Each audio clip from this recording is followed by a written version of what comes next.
Imagine waking each morning in a chamber carved from marble and lined with gold, where the very walls whisper of an age before the galaxy burned.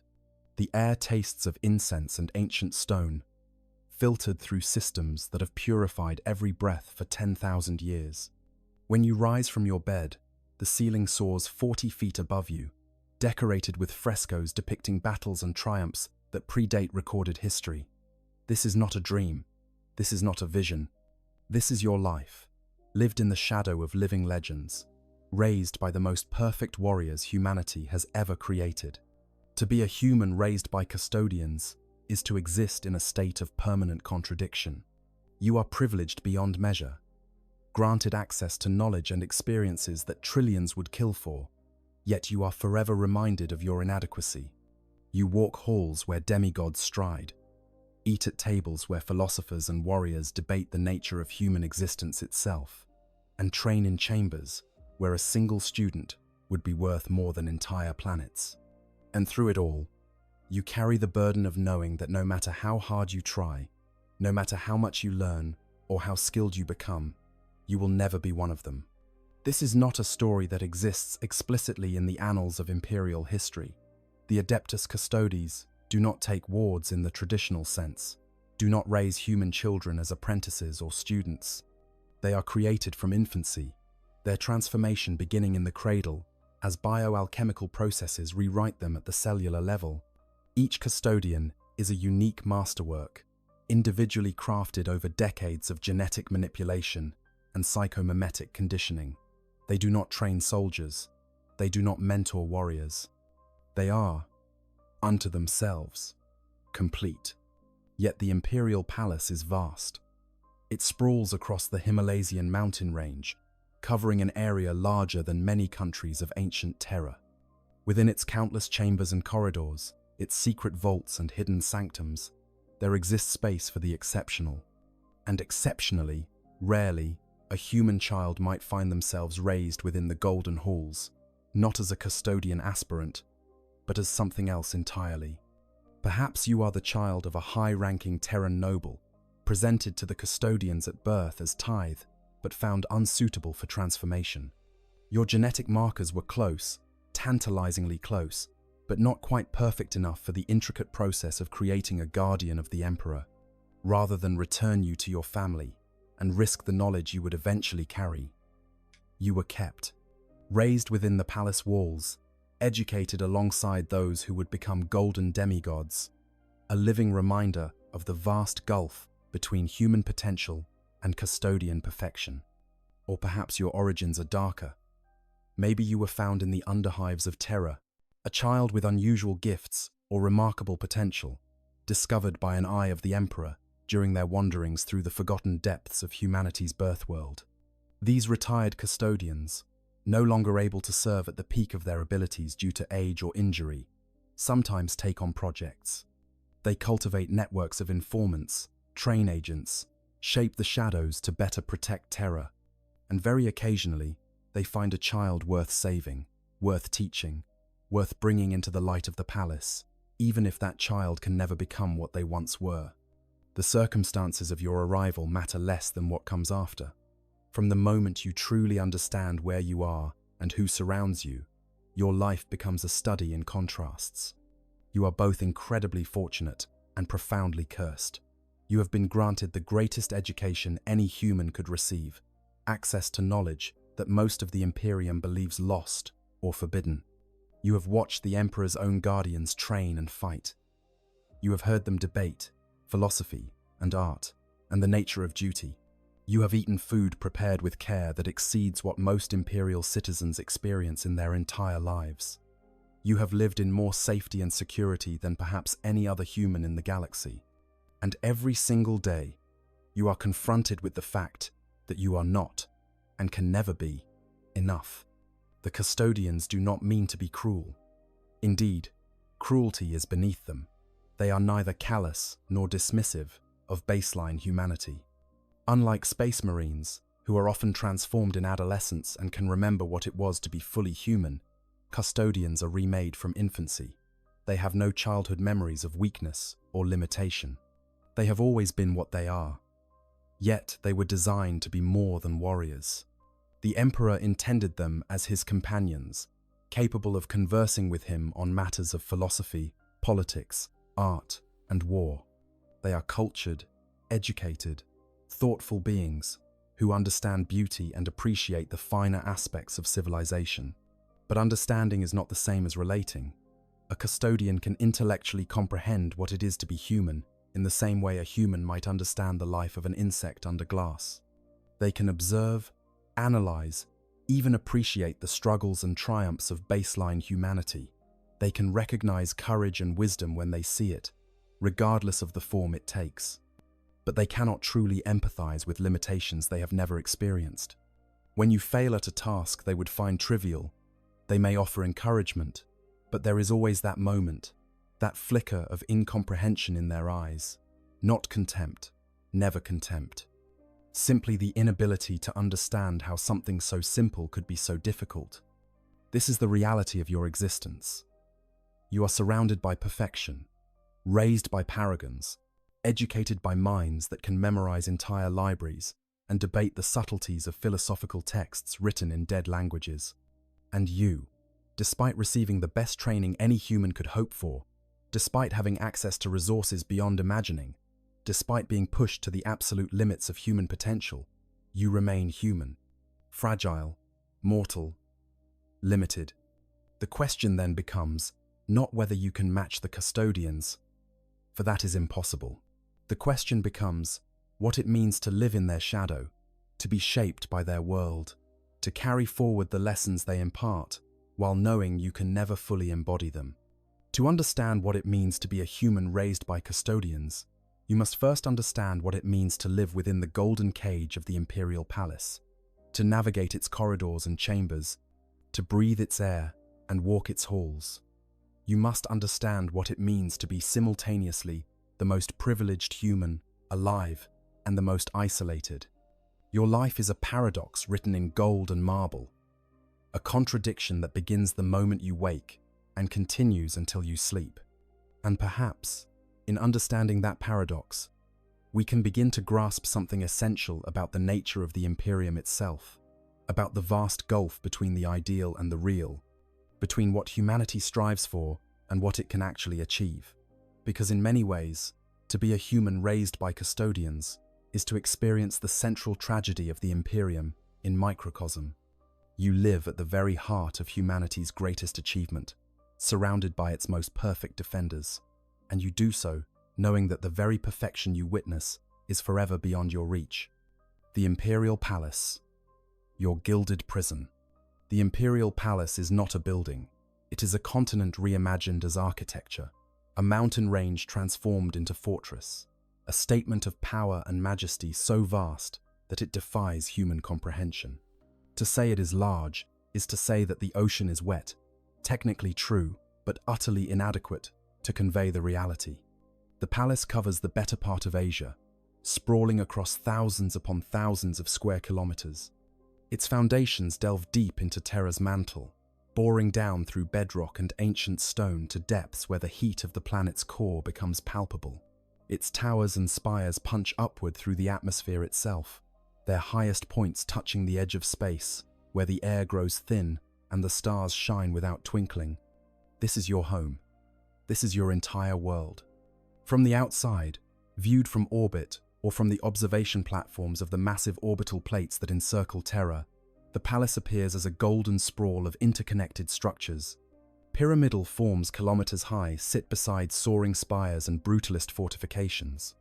The Eternity Wall rises in the north, a defensive barrier so immense that entire armies could march along its top without crowding. The Lion's Gate stands in another quarter, a portal so massive that titans, god machines of the Adeptus Mechanicus that stand as tall as city buildings, can walk through it without ducking. Between these landmarks stretch processional ways broad enough to allow full regiments to parade 12 abreast, plazas that could hold millions of souls, and gardens that span areas larger than some hive cities. But you have never seen the palace from outside. Your entire perspective is internal, intimate, measured, not in the grand distances that would impress an outside observer, but in the daily journey from your chambers to your training halls, from the libraries where you study to the dining areas where you eat. Your understanding of the palace is fractal, each small section you know well, containing complexity that would take a lifetime to fully explore. The section of the palace where you dwell exists in the transitional space between the outer palace, where millions of servants and adepts and functionaries carry out the vast bureaucratic machinery of the Imperium, and the inner palace, where the Custodians maintain their eternal vigil. It is a privileged location, far from the teeming masses who labor in the outer reaches, yet not so deep within the sanctum that every chamber is sacred ground. Here, the architecture begins to shift from the purely functional to the sublime. Your chambers, modest by the standards of the palace yet palatial by any normal measure, occupy a space in what was once called the tertiary sanctum. The room is perhaps 30 feet square, with ceilings that vault upward to create an impression of soaring height. The walls are not the cold, bare plasteel of military functionality, but rather dressed stone, each block fitted so perfectly that you cannot slide a knife blade between them. Some sections are decorated with bas-relief carvings depicting scenes from the Unification Wars, those brutal centuries when the Emperor brought terror under his control. Others are left bare, the natural beauty of the marble speaking for itself. Light enters through high windows of armored crystal, filtered and refracted, so that it fills the space with a warm, golden glow, even in the depths of Terran night. The windows themselves are works of art, their transparency achieved through technologies that date back to the dark age of technology, materials that can stop a bolter round without even cracking. Through them, you can see across inner courtyards to other sections of the palace, walls and towers, and distant gardens that shift in the changing light. Your bed, crafted from wood that was grown in the palace's arboretums over centuries and shaped by master craftsmen, sits against one wall. It is neither ostentatious nor Spartan, but rather functional in a way that speaks to careful thought. The mattress provides exactly the right support for human physiology, adjusted periodically as you grow.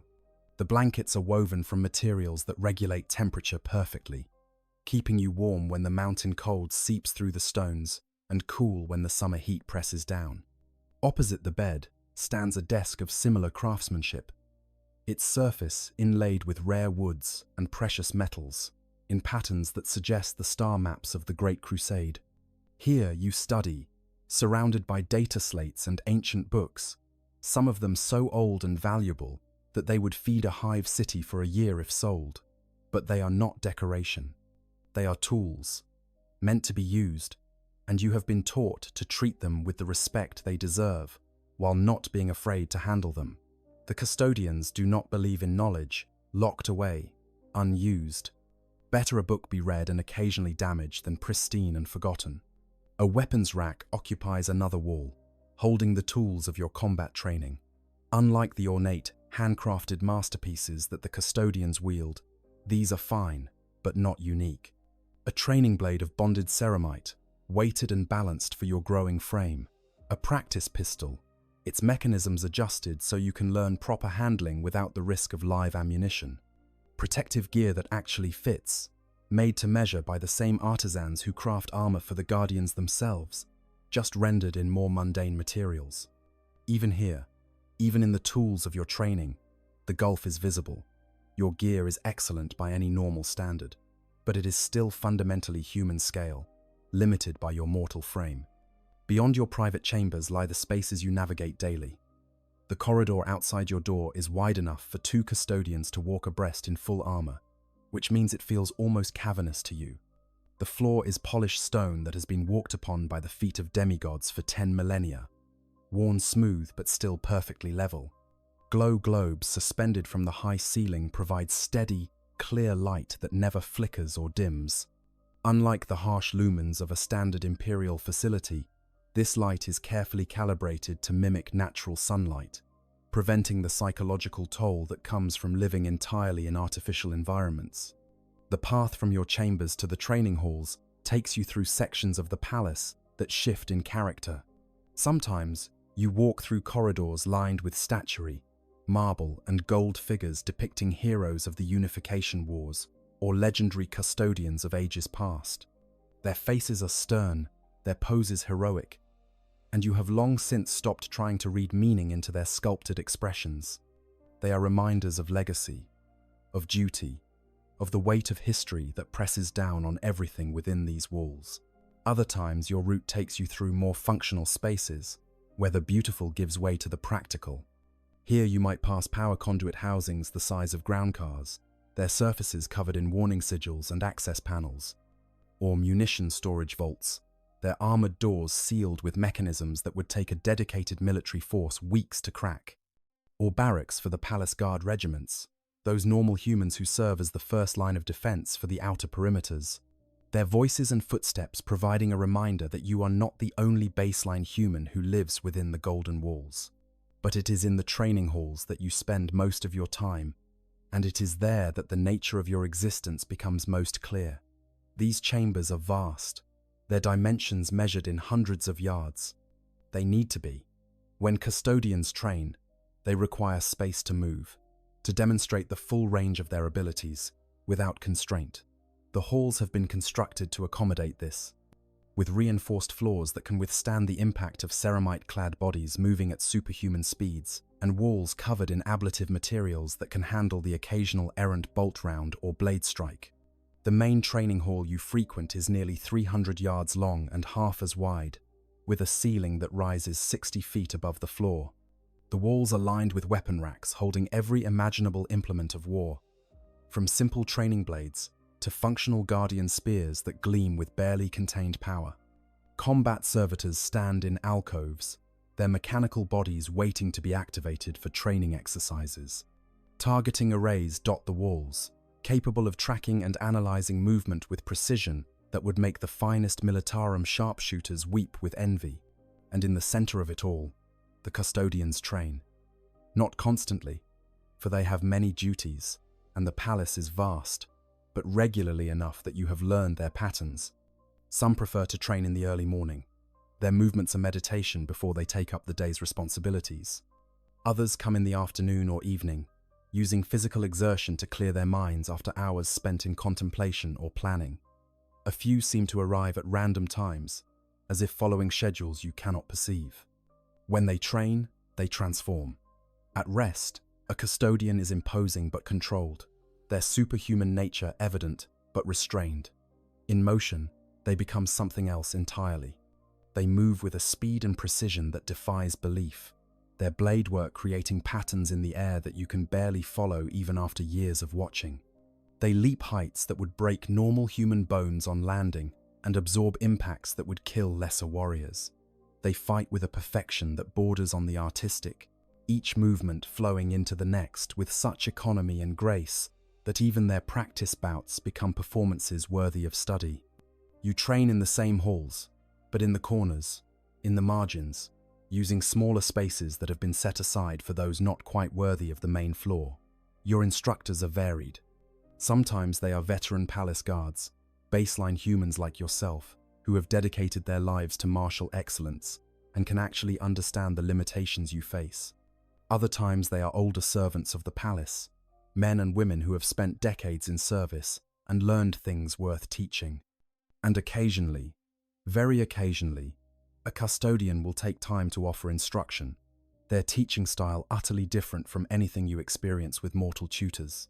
When a custodian teaches, they do not demonstrate slowly or break movements down into digestible pieces. They simply perform the technique, perfectly, once, and expect you to have grasped it. They can describe in detail every aspect of the motion, every shift of weight and angle of blade, because their enhanced minds and perfect physical control make such analysis trivial. But they struggle to understand why you cannot simply replicate what they have shown. It is like asking a master painter to teach someone who is colorblind. The knowledge transfer is there, but something fundamental is lost in translation. The palace has libraries, dozens of them, ranging from vast repositories that contain millions of volumes to small private collections devoted to specific subjects. You have access to several, though not all. Some sections remain forever closed to you, their contents deemed too dangerous or too sacred for baseline human eyes. But what you can access would be the envy of scholars across the Imperium. Here are texts from before the age of strife, philosophy and science and history, from when humanity reached for the stars without the taint of chaos. Here are strategic analyses from the Great Crusade, written by the Primarchs themselves or their most trusted commanders. Here are works of art and literature, poetry, and prose in languages both living and dead. You learn these languages, all of them, or at least as many as your mortal mind can hold. High Gothic and Low Gothic, obviously, the lingua franca of the Imperium, but also the older tongues of Terra, the languages that were spoken before Unity, Sanskrit and Mandarin, English and Arabic, French and Swahili, and hundreds of others. The Custodians believe in comprehensive education. They were designed to be companions to the Emperor, capable of conversing on any subject, and they extend that philosophy to your learning. If you are to live among them, you will be educated as they were educated, even if your mortal brain cannot hold everything theirs can.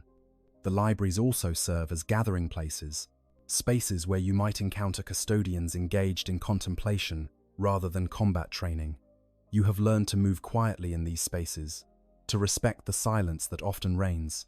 But sometimes a guardian will notice your presence and engage you in conversation. These interactions are strange, almost formal, yet utterly without condescension. A custodian might ask your opinion on a particular philosophical text or your interpretation of a historical event. They genuinely wish to know your thoughts, not because they value your conclusions above their own, but because they understand that different perspectives have worth. They are curious about how a baseline human mind approaches problems they can solve instantly. The palace also contains spaces of unexpected beauty. Gardens grow in courtyards open to Terra's sky, carefully tended by generations of servitors and human gardeners. Some contain plants from across the galaxy, brought back by the custodians from their various missions and nurtured in specially prepared soil. Others hold only Terran flora, species that predate the age of strife, kept alive through careful cultivation. You have walked in these gardens, felt the sun on your face through the void shields that protect the palace, smelled flowers that bloom nowhere else in the Imperium. There are also chapels, though not in the sense that the ecclesiarchy would understand. The custodians do not worship the emperor as a god.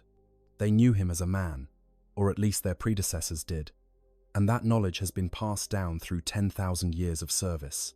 But they do revere him, and they maintain spaces dedicated to quiet reflection on his vision and his sacrifice. These chambers are simple compared to the Baroque excess of most imperial shrines, their decoration minimal, and their design focused on creating atmosphere rather than inspiring awe. You have knelt in these chapels, though your prayers are complicated things. You were not raised with the imperial creed in its standard form. The custodians taught you history, not dogma, showed you records from the Great Crusade, showed you what the emperor actually said and did, rather than what the Ministorum claims he intended. This knowledge is dangerous. In most of the Imperium, to speak of the emperor as anything but a god would mean death. Here, within the palace, surrounded by those who actually stood in his presence, the truth is permitted, but it is a truth that isolates you further, because if you ever leave these walls, you must hide this knowledge, must pretend to believe what you know to be false. Time in the palace moves strangely. There are no true seasons this deep in the structure, no natural rhythms beyond the artificial day-night cycle maintained by the lighting systems. The years blend together, marked only by your own growth and learning. You measure time not in standard imperial dates, but in personal milestones. The year you first held a blade properly. The year you read your first book in High Gothic without assistance. The year you watched a custodian fight a captured Chaos Space Marine in one of the deeper training chambers and understood for the first time the true depths of the horrors the Imperium faces. The palace is your home, but it is also your prison, though the bars are golden and the cell is vast beyond measure. You have never walked under open sky without void shields above. You have never felt rain that was not carefully calculated and controlled. You have never seen the stars properly, only through filtered windows or from inner courtyards, where the light pollution of Terra's sprawling hives washes out all but the brightest points. You live in perhaps the most secure, most beautiful, most significant location in the entire Imperium. and you are more isolated than a hermit on a death world. This is the paradox of your existence made physical. Every comfort, every luxury, every educational advantage that could be provided for a baseline human has been given to you. And none of it changes the fundamental fact that you exist here, not because you belong, but because there was nowhere else to put you. You are valuable enough to preserve, but not valuable enough to fully include. Important enough to educate, but not important enough to trust with the full depths of the Custodian's secrets. The palace itself seems to reflect this contradiction.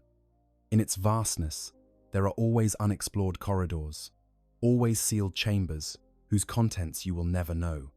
You have been given access to a tiny fraction of its totality, a carefully curated slice of the whole that provides the illusion of freedom while maintaining perfect control. You can wander for days and never see the same corridor twice. Yet you can never leave. You can access libraries that would be the pride of entire worlds. Yet there are always locked doors, always sections marked forbidden. And everywhere, the golden presence of the Custodians reminds you of what you are not. They move through these halls with casual ownership, each one worth more than cities, more valuable than fleets.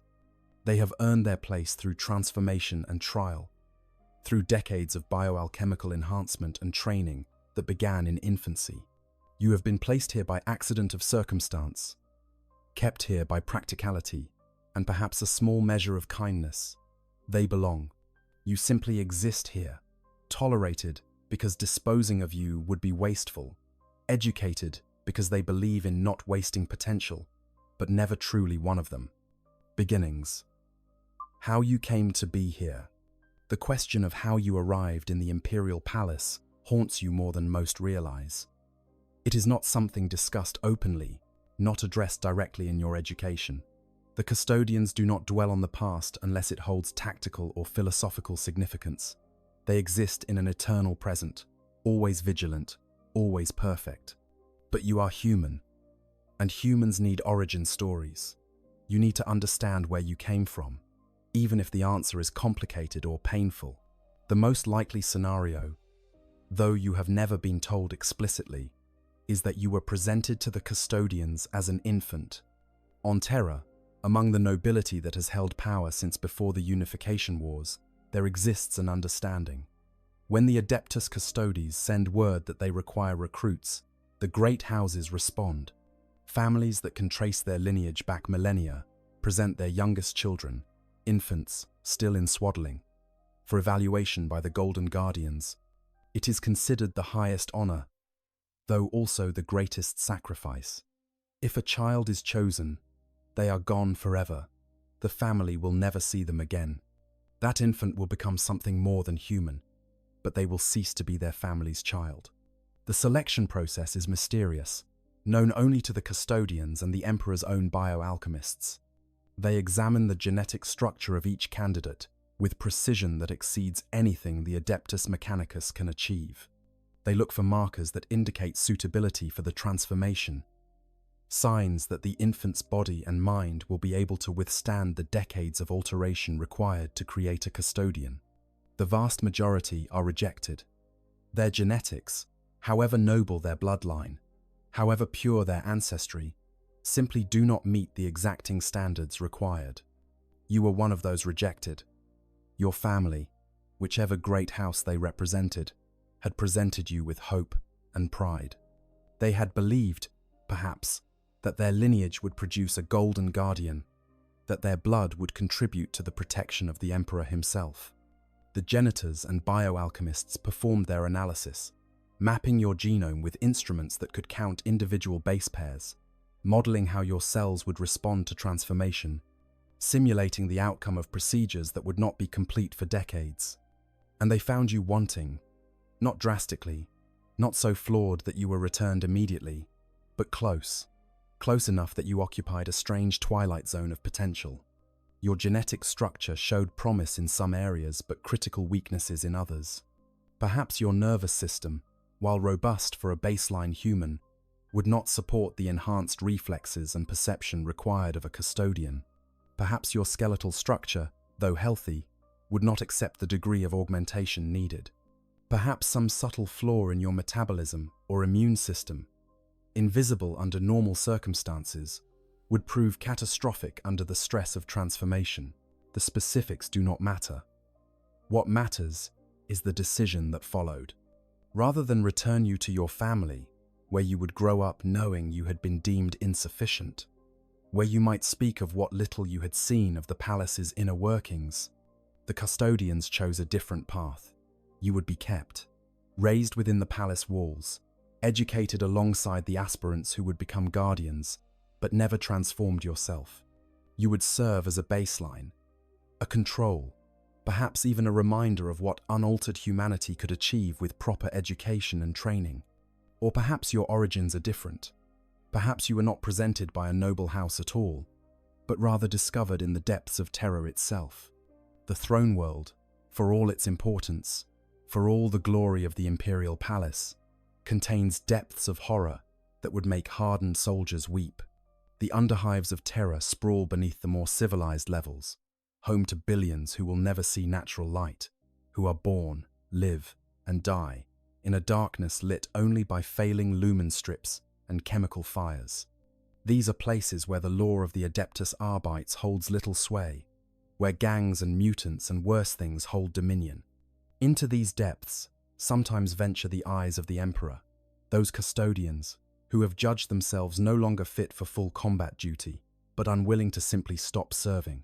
They walk the underhives in disguise, hidden beneath hooded robes that mask their superhuman frames, watching for threats to terror that might go unnoticed by the official authorities. They cultivate informants, build networks of agents, and occasionally find something unexpected: a child with unusual gifts, a young one who has survived when they should have died, someone with potential that burns too bright to ignore, but not quite bright enough to make them suitable for transformation. If this is your origin, your earliest memories might be of darkness and hunger, of struggling to survive in conditions that would kill most adults.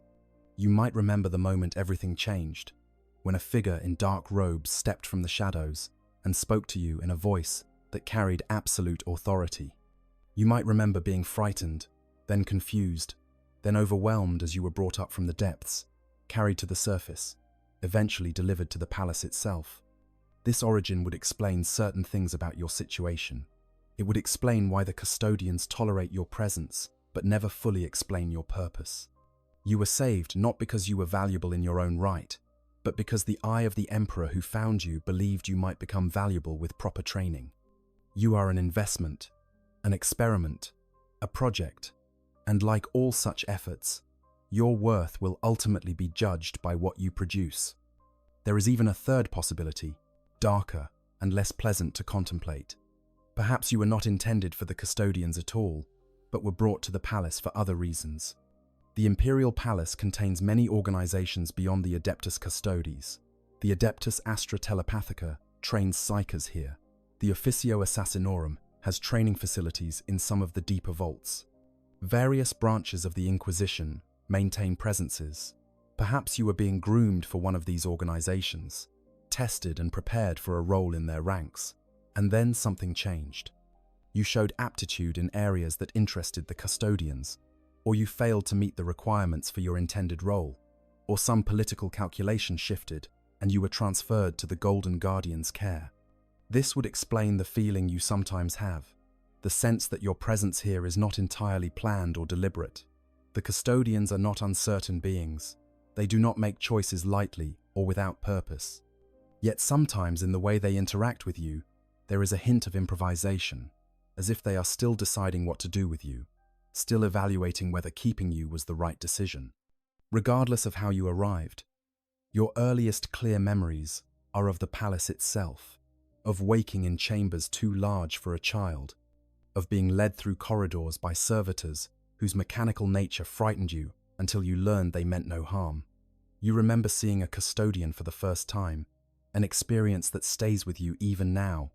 The sheer scale of them, close to 9 feet of muscle and armor, moving with a grace that seemed impossible for something so massive. The golden radiance of their armor, polished to a mirror sheen, reflecting the light in ways that made them seem almost unreal.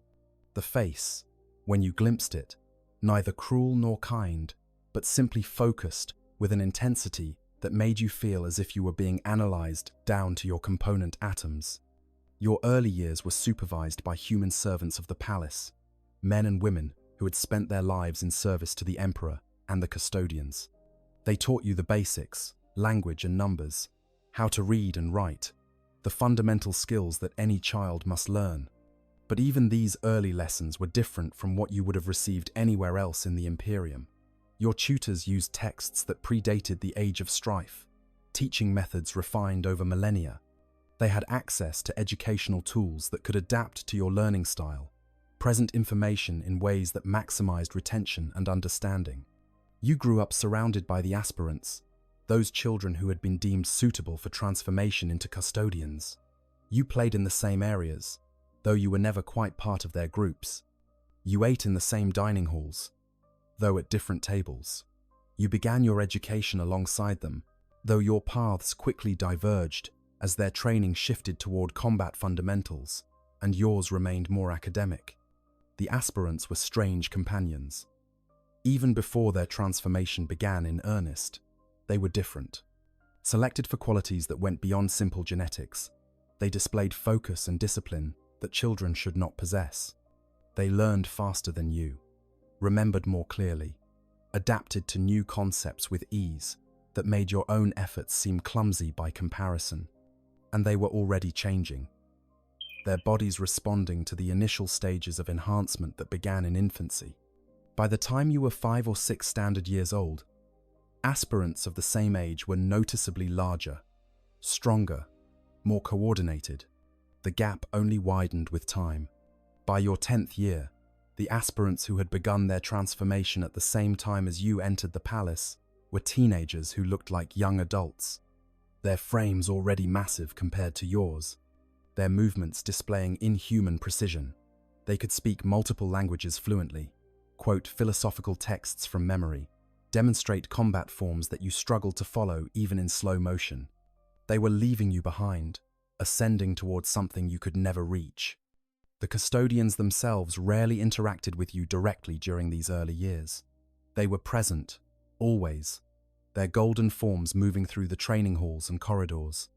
But they focused their attention on the aspirants, guiding their development, correcting their forms, engaging them in the philosophical discussions that formed such a crucial part of custodian education.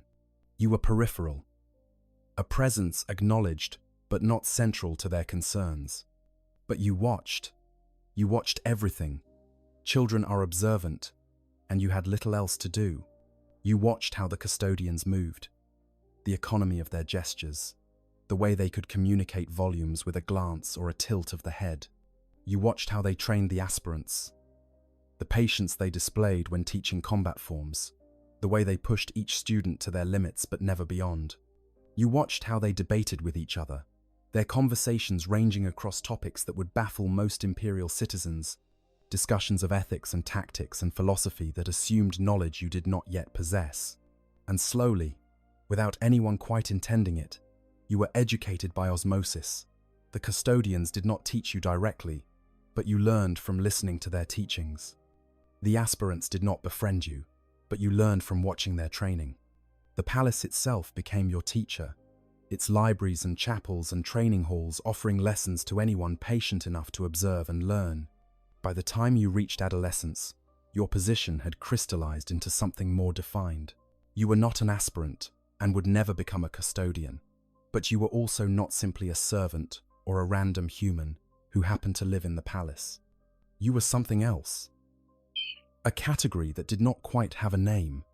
The custodians began to include you more deliberately in certain activities, assigning you tutors who taught specific skills, incorporating you into training exercises in roles that suited your mortal capabilities.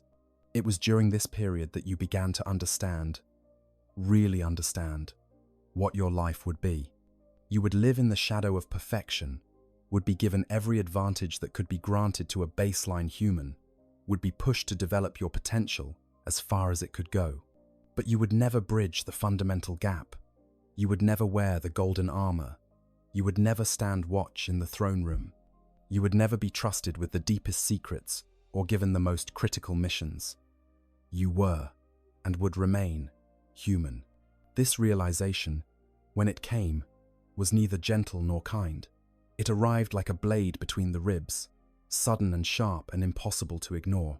Some aspirants you had known, children you had played alongside in those early years, were now full custodians, their transformation complete, their names taken from the mythology and history of terror in the tradition of their order.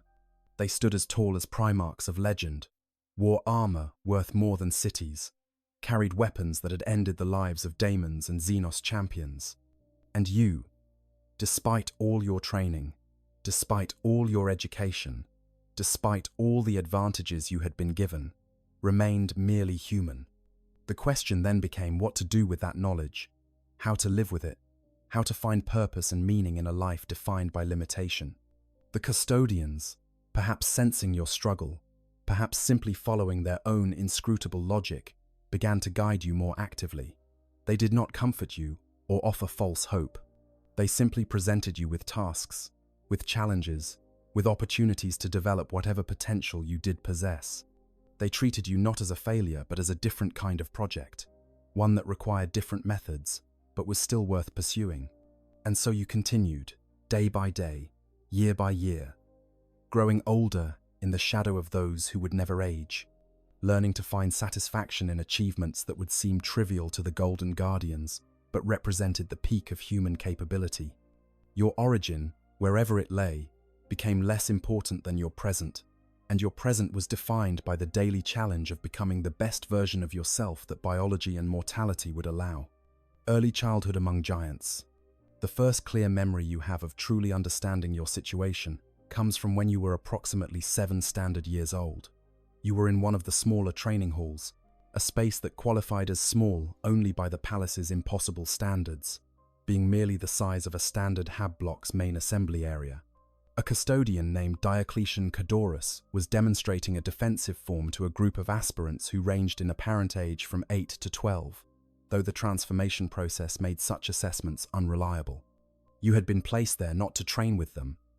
That would have been impossible, but to observe.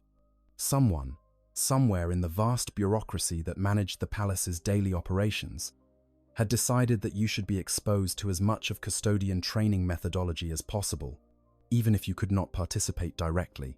So you sat on a bench carved from marble, your small feet dangling well above the floor, and watched. Diocletian moved through the form at what was, for him, slow speed.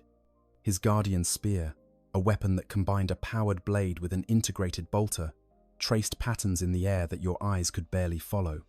Each movement flowed into the next with perfect economy, no motion wasted, no energy spent unnecessarily.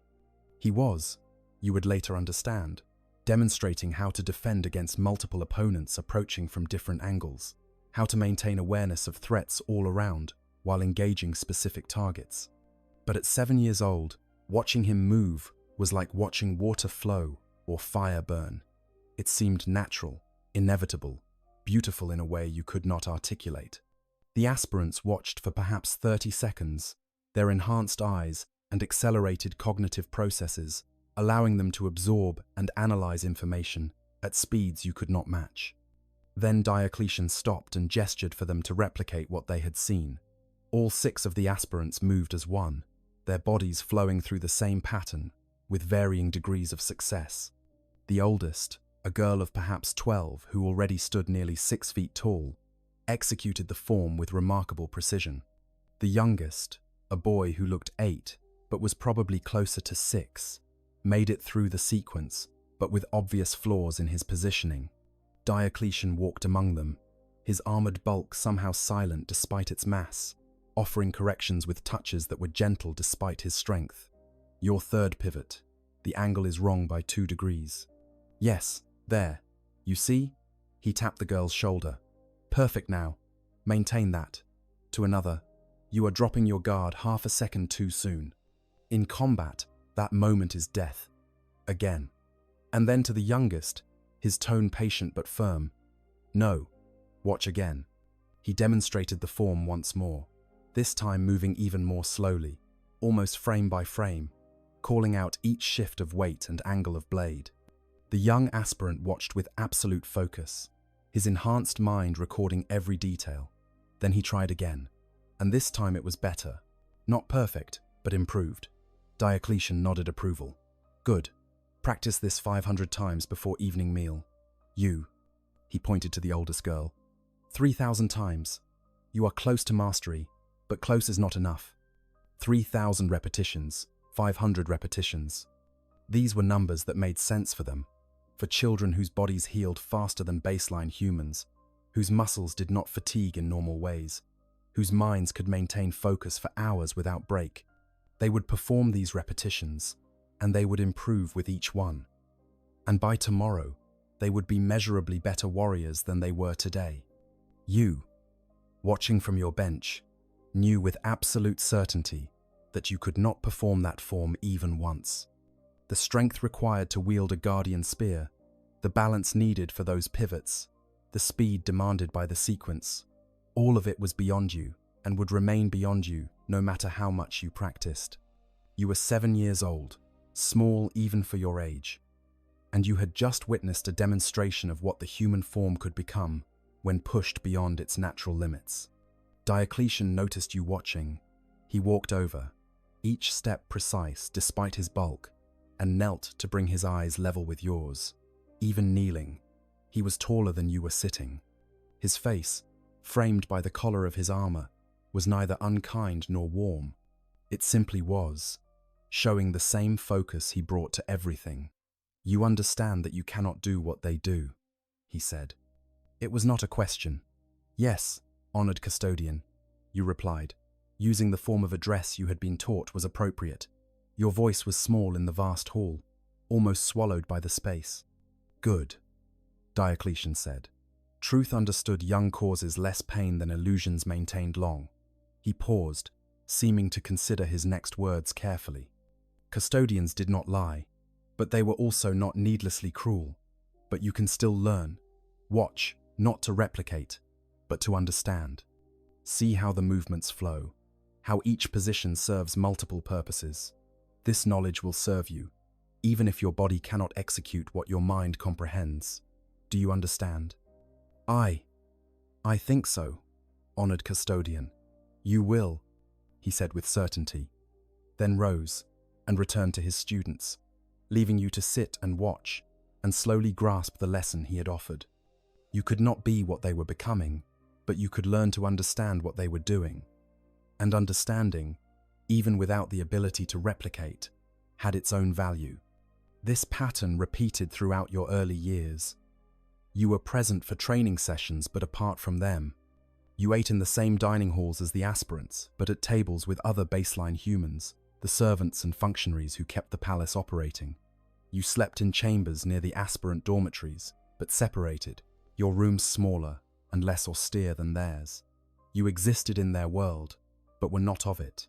A ghost, watching the living, tolerated, but never truly included. The daily routine of your childhood was structured with a precision that would have seemed oppressive if you had known any different. You woke with the palace's artificial dawn, light gradually brightening in your room to simulate sunrise. A servitor would arrive with morning ablutions, water heated to the perfect temperature, towels prepared, clothing laid out. You learned early not to thank the servitors. They had no consciousness to appreciate gratitude, were simply biological machines, performing programmed functions. Breakfast was communal, taken in a hall that could hold thousands, but usually contained only dozens. You ate with the human servants, men and women whose families had served the palace for generations. They treated you with a deference you found uncomfortable, as if your proximity to the custodians, however peripheral, made you worthy of special respect. You tried to discourage this, but hierarchies are powerful things, and they saw you as somehow above them, even as you saw yourself as fundamentally below the Golden Guardians. The food was simple but of exceptional quality. Bread baked fresh each morning from grain grown in the palace's hydroponic gardens. Fruits and proteins synthesized or raised with care that exceeded anything most imperial citizens would ever taste. Water so pure it seemed to sparkle. You learned not to take this for granted when you read accounts of how most of the Imperium lived. the recycled corpse starch and chemical-tainted water that sustained the masses. You lived in luxury beyond measure, and you were among the least important residents of the palace. After breakfast came education. In your earliest years, this meant time with human tutors, men and women who had dedicated their lives to teaching. They were patient with you, more patient than they needed to be, but you sensed their frustration sometimes. They had been trained to educate aspirants, children who learned at superhuman speeds, who needed to be challenged constantly to prevent boredom. Teaching a baseline human child, even one who was bright by normal standards, must have seemed glacially slow to them. But they persevered, and so did you. You learned to read in multiple languages simultaneously, starting with Gothic in its various forms but quickly adding the ancient tongues of terror. You learned mathematics, not just the practical arithmetic needed for daily life, but theoretical frameworks that would help you understand everything from stellar mechanics to strategic planning. You learned history, the real history preserved in the palace's libraries, not the propaganda spread by the Ministorum. You learned about the Age of Strife, the Unification Wars, the Great Crusade, the heresy, all of it laid out with a clarity that would have been considered heretical anywhere else. The Custodians, you learned, believe in truth. They served the Emperor when he was still a man who walked and spoke and planned. They know that he did not consider himself a god, that the Imperial Creed is a corruption of his vision. They know which parts of Imperial history are accurate and which are comforting lies told to maintain order. And they taught you these truths because they believe that ignorance is its own kind of weakness, that understanding reality, however harsh, is preferable to believing comforting fictions. This education was dangerous. It meant that even as a child, you possessed knowledge that would get most imperial citizens executed. You knew that the Emperor had been, at least in part, motivated by a desire to free humanity from religious superstition, that the current worship of him as a divine being would have horrified him. You knew that the Space Marines were not created as humanity's saviors, but as tools, weapons to be used during the Great Crusade and potentially discarded afterward. You knew that the Imperium was not the pinnacle of human achievement, but rather a pale shadow of what had come before, during the dark age of technology. Carrying this knowledge shaped you in ways you only understood later. It made you skeptical of authority for authority's sake. It made you question the narratives presented to you, rather than accepting them uncritically. But it also isolated you further, because you could never speak these truths outside the palace. You could never share what you knew with anyone who had not been similarly educated. You were being given a gift and a burden, enlightenment that came with the price of eternal secrecy. Afternoons were devoted to physical training. At first, this was simple calisthenics and coordination exercises, teaching your young body how to move properly, building strength and flexibility appropriate for your age. Human trainers supervised.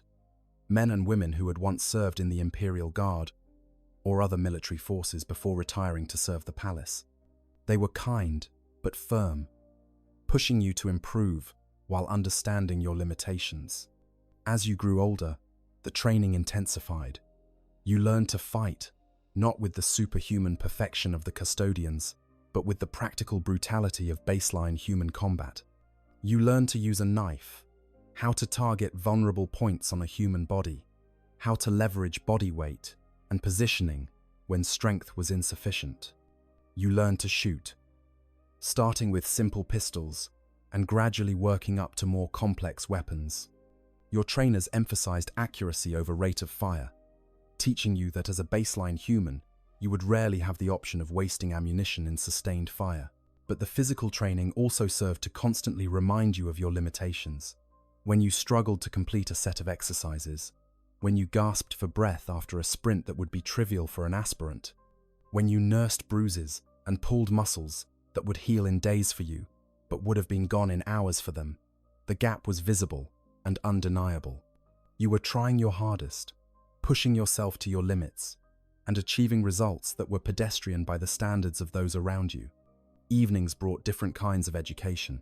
Sometimes you attended lectures on philosophy or strategy, sitting in halls with aspirants and even full custodians, listening to discussions that ranged across centuries of thought.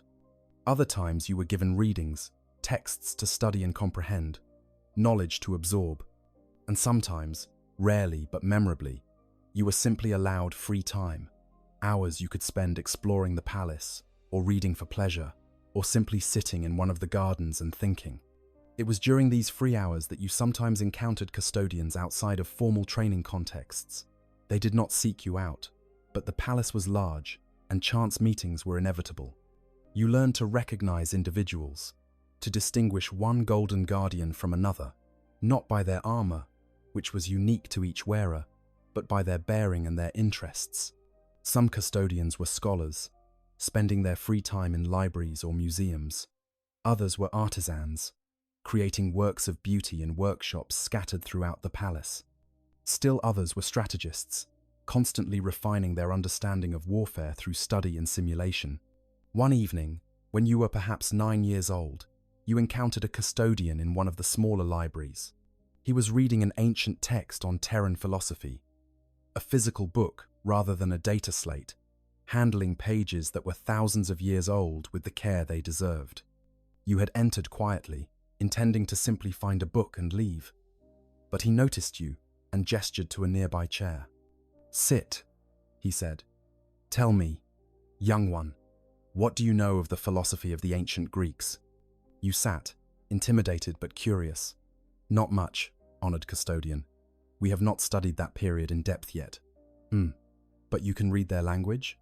"Yes, honored custodian. I know ancient Greek." "Good. Then read this."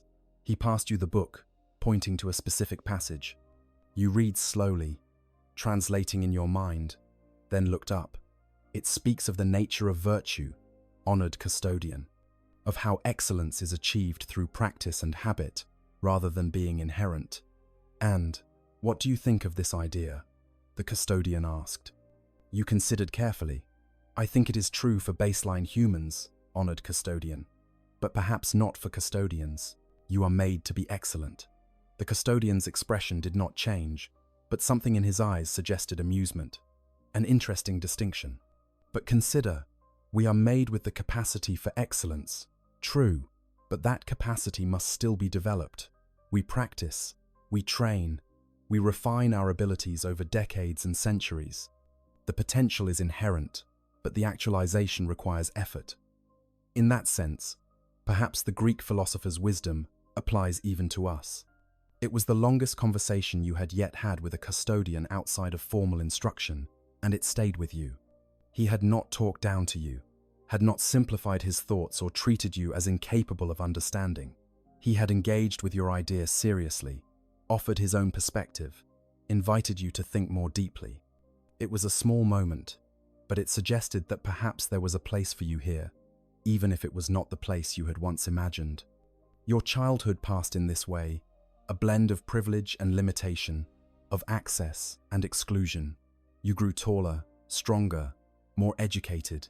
You began to excel at certain things, to develop skills that set you apart from baseline human norms, even if they could not bring you close to custodian standards. You learned to think strategically, to analyze problems from multiple angles. You developed an ear for languages, eventually becoming fluent in dozens. You became a competent fighter by normal human standards, able to hold your own against most soldiers or guardsmen. But the aspirants you had grown up alongside were becoming custodians, their transformations completing, their potential realized, and you remained human. Taller now, more capable, but still fundamentally limited by biology and mortality. The gap had not closed. If anything, it had widened, become more stark and undeniable. They were ascending towards something transcendent. You were just growing up, following the normal path of human development, reaching the limits that nature had set, rather than breaking through them into something new. And yet, you learned to find satisfaction in this. Not happiness, perhaps, at least not always, but satisfaction. Because while you could not match them, you could become the best version of yourself that was possible. You could push your human limits as far as they could go. You could develop your mind, even if your body would always fall short. You could learn to understand them, even if you could never become them. This was the lesson of your childhood, taught through experience rather than words. That limitation was not the same as worthlessness. That being unable to achieve perfection did not mean you should not strive for excellence within your capabilities. That there was dignity in being human, in accepting what you were rather than destroying yourself trying to become something you could never be. The Custodians, for all their perfection, seemed to understand this. They did not mock your limitations or dismiss your efforts. They simply accepted you as you were, a baseline human being, educated and trained to your fullest potential. And they continue to teach you, to guide you, to shape you into something that, while it could never match them, might still have value in its own right. The education of near perfection. If there is one aspect of your life that truly sets you apart from other baseline humans, it is the education you received. The Imperial Creed teaches that knowledge beyond one's station is dangerous, that curiosity about forbidden subjects breeds heresy. The Mechanicus guards its technological secrets with fanatical devotion, executing those who dare to understand rather than simply memorize the proper rites. Most Imperial citizens receive no formal education at all, learning only what they need to perform their assigned roles in the vast machinery of the Imperium. You, by contrast, have been educated as if you were a custodian yourself, not in the sense that you possess their eidetic memories or can process information at superhuman speeds, but in the breadth and depth of knowledge that has been made available to you. The Custodians believe that ignorance is weakness, and they have extended this philosophy to your education, with a thoroughness that would shock most Imperial authorities. Your formal schooling began in earnest around age 8, once your basic literacy and numeracy were established. Your primary tutor was a man named Cassius Vane, himself a curiosity in the palace. He was not a custodian, nor even an aspirant who had failed transformation. He was simply a human scholar, though calling him simply anything was a disservice. Cassius had spent 8 decades in service to the palace, had taught multiple generations of aspirants, and possessed a mind that, while baseline human, had been honed to near perfection through a lifetime of study. Cassius was ancient by normal standards, well over 100 years old, his longevity extended by rejuvenate treatments available to valuable servants of the palace. His face was a roadmap of wrinkles, his hair long gone, his body frail enough that he required a walking stick to move around. But his mind was sharp as an Astartes blade, and his teaching method was uniquely adapted to educating someone who was bright by human standards, but slow by palace norms. You will never have their speed, Cassius told you on your first day studying under him. You will never be able to memorize a text by reading it once, never be able to calculate trajectories in your head while simultaneously composing poetry in dead languages. But you do not need to match them. You need only to become the best that human potential allows. And human potential, properly cultivated, is substantial. The curriculum Cassius designed for you was staggering in its scope. You studied history in depth that would have required entire universities in the ancient past. The Unification Wars, not as a series of dates and battles, but as a complex political and military transformation that took the Emperor centuries to complete. The Great Crusade, not as the triumphant expansion of human dominion portrayed in imperial propaganda, but as a pragmatic military campaign with clear objectives and brutal methods. The Horus Heresy, not as a simple story of betrayal and loyalty, but as a civil war rooted in philosophical differences and personal grievances that had been building for decades. Cassius had access to primary sources, actual records from the periods he taught. You read dispatches written by primarchs, orders given by the emperor himself, after-action reports filed by custodians who had witnessed events firsthand. You saw history not as a grand narrative, but as it actually was, messy and complicated, and often morally ambiguous. You learned that the heroes of the Imperium had made terrible choices sometimes, that the villains of history had often believed they were doing the right thing. That truth was rarely as simple as propaganda suggested. This historical education extended beyond the Imperium. Cassius taught you about the dark age of technology, that mysterious period before the Age of Strife, when humanity had reached heights of technological advancement that made even the Mechanicus's most sacred relics look primitive. He showed you fragments of records, archaeological data, surviving artifacts that hinted at a civilization that had colonized the galaxy without need of the warp, that had created artificial intelligences of staggering complexity, that had achieved a standard of living for its citizens that modern humans could barely comprehend. The lesson, Cassius would say, his papery voice nevertheless carrying authority, is not that we should worship that lost age or despair at how far humanity has fallen. The lesson is that human potential, when properly directed and properly supported, can achieve extraordinary things, and also that such achievements can be lost, destroyed by hubris and internal conflict. Pride and complacency are more dangerous than any Xenos threat. You studied philosophy with equal intensity. The ancient Greeks and their debates about virtue and knowledge, the Romans and their concepts of duty and law, the Chinese philosophers and their thoughts on harmony and proper governance, the Enlightenment thinkers of pre-industrial terror and their ideas about reason and individual rights. You read Kant and Confucius, Marcus Aurelius, and Sun Tzu, Plato, and Machiavelli, but you also studied more recent philosophy, the thinking that had emerged during and after the Age of Strife. You read the works of the Sigillites, those mysterious keepers of knowledge who had preserved so much learning through humanity's darkest period. You encountered arguments about the nature of humanity itself, debates about whether human nature was fundamentally good or evil, whether civilization was natural or artificial, whether the Imperium's authoritarian structure was necessary or simply convenient for those in power. These philosophical studies were not academic exercises. Cassius constantly pushed you to apply the ideas you encountered to practical situations. If Kant is right that morality must be universal and categorical, what does that mean for a soldier ordered to commit atrocities in the name of imperial unity? If the utilitarians are correct, that right action is that which creates the greatest good for the greatest number, can we justify the Imperium's willingness to sacrifice billions to save trillions? If the Stoics were right that virtue lies in accepting what we cannot change, does that mean we should not resist tyranny or oppression? You learned quickly that there were no easy answers to these questions, that brilliant minds had debated them for millennia without reaching consensus. But the value was in the thinking itself, in learning to approach problems from multiple angles, to see the strengths and weaknesses in different arguments, to understand that certainty was often the enemy of wisdom. The custodians themselves sometimes participated in your philosophical education. They would attend lectures or join discussions, their perspectives shaped by millennia of combined experience and the knowledge that they had actually spoken with the Emperor about these matters. When a custodian offered an opinion, you listened with special attention, not because they were infallible, but because they brought direct knowledge of historical context that even Cassius lacked.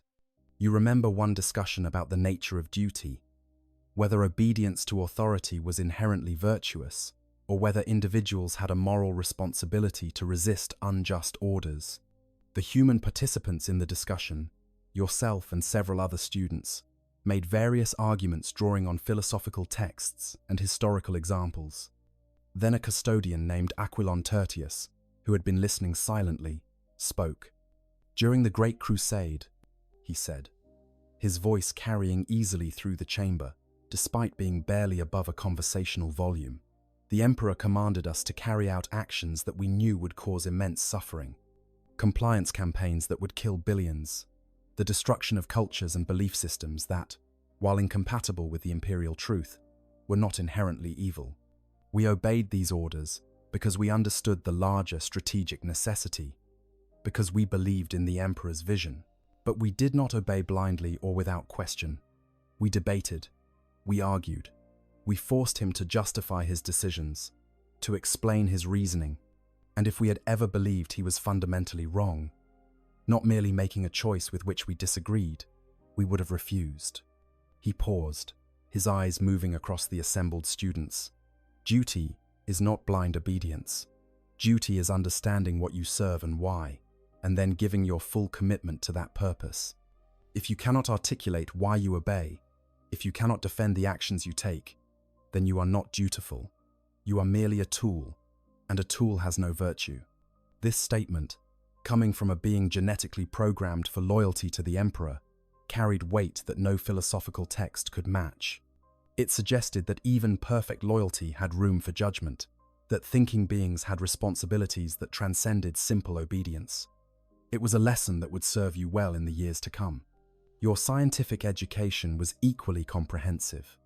You studied physics and chemistry, learning not just the formulas and equations, but the underlying principles that governed reality. You learned about gravity and electromagnetism, nuclear forces and chemical bonds. You studied biology in depth that would qualify you as a medicae if you ever left the palace, learning human anatomy and physiology, understanding how the body's systems work together to maintain life. The study of biology inevitably led to discussions of the custodians themselves and how they were created.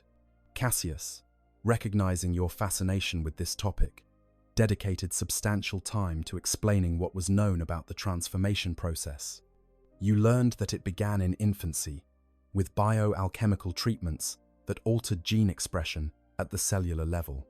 You learned that the process took decades, that each stage built upon the previous one in ways that required exquisite timing and precision. You learned that failure at any stage was catastrophic, that most aspirants did not survive to become full custodians. The Emperor designed each aspect of a custodian, Cassius explained, from the ground up. A space marine receives implanted organs that modify an existing human body. A custodian is rebuilt at the genetic level. Every cell altered to function in ways normal human cells cannot. Their bones are denser, their muscles stronger, their nervous systems faster. They heal from wounds that would kill normal humans. They process toxins that would be fatal. They can function on minimal sleep, minimal food, in conditions that would kill us in minutes. You found this knowledge both fascinating and depressing. Fascinating because it revealed the incredible sophistication of the Emperor's understanding of genetics and human biology. Depressing because it made clear just how vast the gap between you and them truly was. You were not merely untrained or underdeveloped compared to a custodian. You were a fundamentally different kind of creature, as different from them as they were from normal humans. But Cassius did not let you wallow in this realization.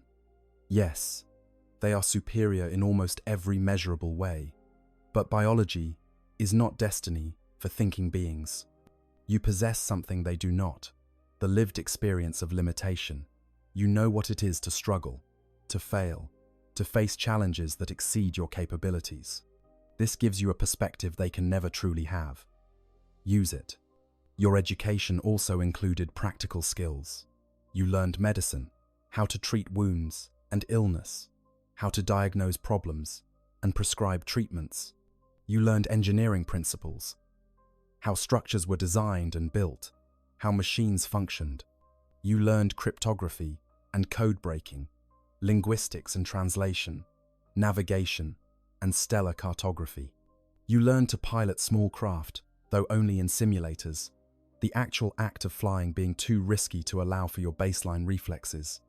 And you learned tactics and strategy, studying the military campaigns of history in minute detail.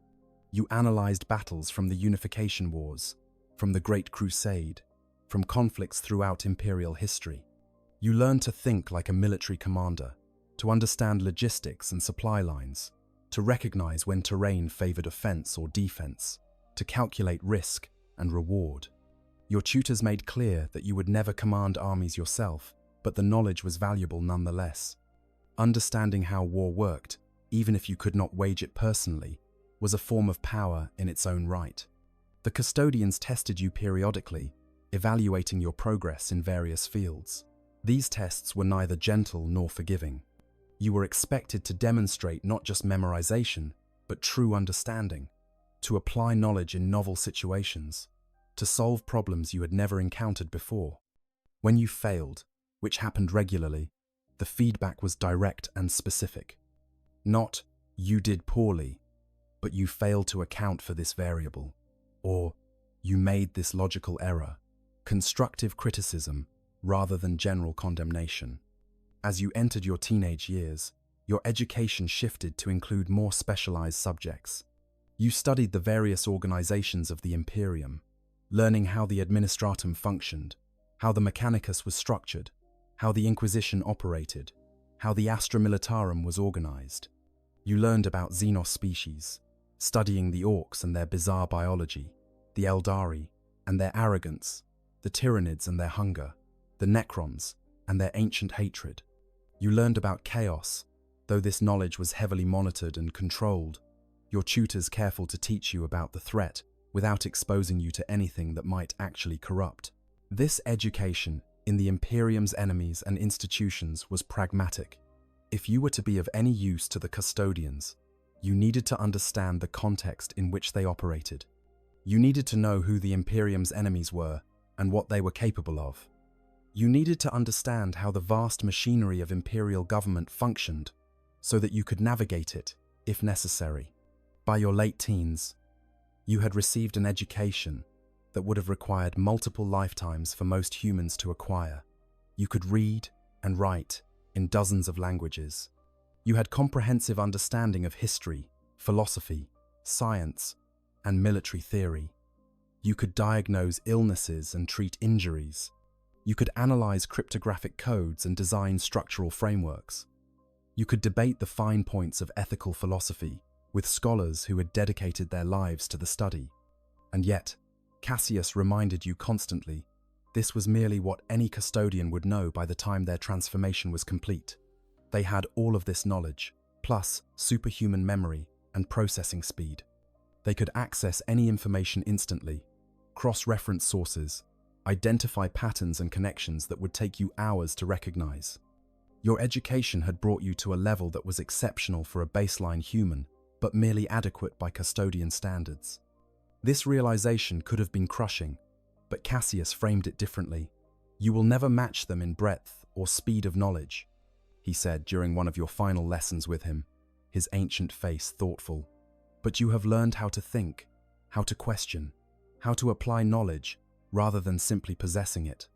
And you have learned something else, something perhaps more valuable. You have learned your own limitations. You know what you do not know. You recognize when you are out of your depth. This is a form of wisdom that even custodians sometimes lack. Use it well. Cassius died shortly after your 20th birthday, his body finally succumbing to the accumulation of centuries. The custodians held a small ceremony in his honor, recognizing his decades of service to the palace. You attended, one of dozens of students he had taught over his long life. As you stood in that chapel, listening to a custodian eulogize a baseline human who had spent a century teaching, you understood something important. Value was not determined solely by capability. Cassius had been no warrior, had never stood guard over the emperor, had never fought Xenos or daemons, but he had shaped minds, had passed on knowledge, had served in his own way, and the custodians honored him for it. You left his funeral determined to do the same, to make your own service valuable even if it could never match the glory of the Golden Guardians. Your education had prepared you for many things. Now you needed to discover what you would actually do with all that preparation. Physical training and its limits. The training halls of the Imperial Palace are monuments to human potential pushed beyond natural limits. When you enter the primary combat chamber, designated for your use, a space that qualified as modest only by palace standards, but would dwarf any normal training facility, you are immediately reminded of the fundamental truths of your existence. The custodians train here, the aspirants train here, and you train here, though what you do could barely be described as training by their standards. Your primary combat instructor is a man named Marcus Kane, a veteran who served 40 years in the Lucifer Blacks, the elite Palace Guard regiment, before injuries sustained in the defense of the Eternity Wall made him unsuited for frontline service.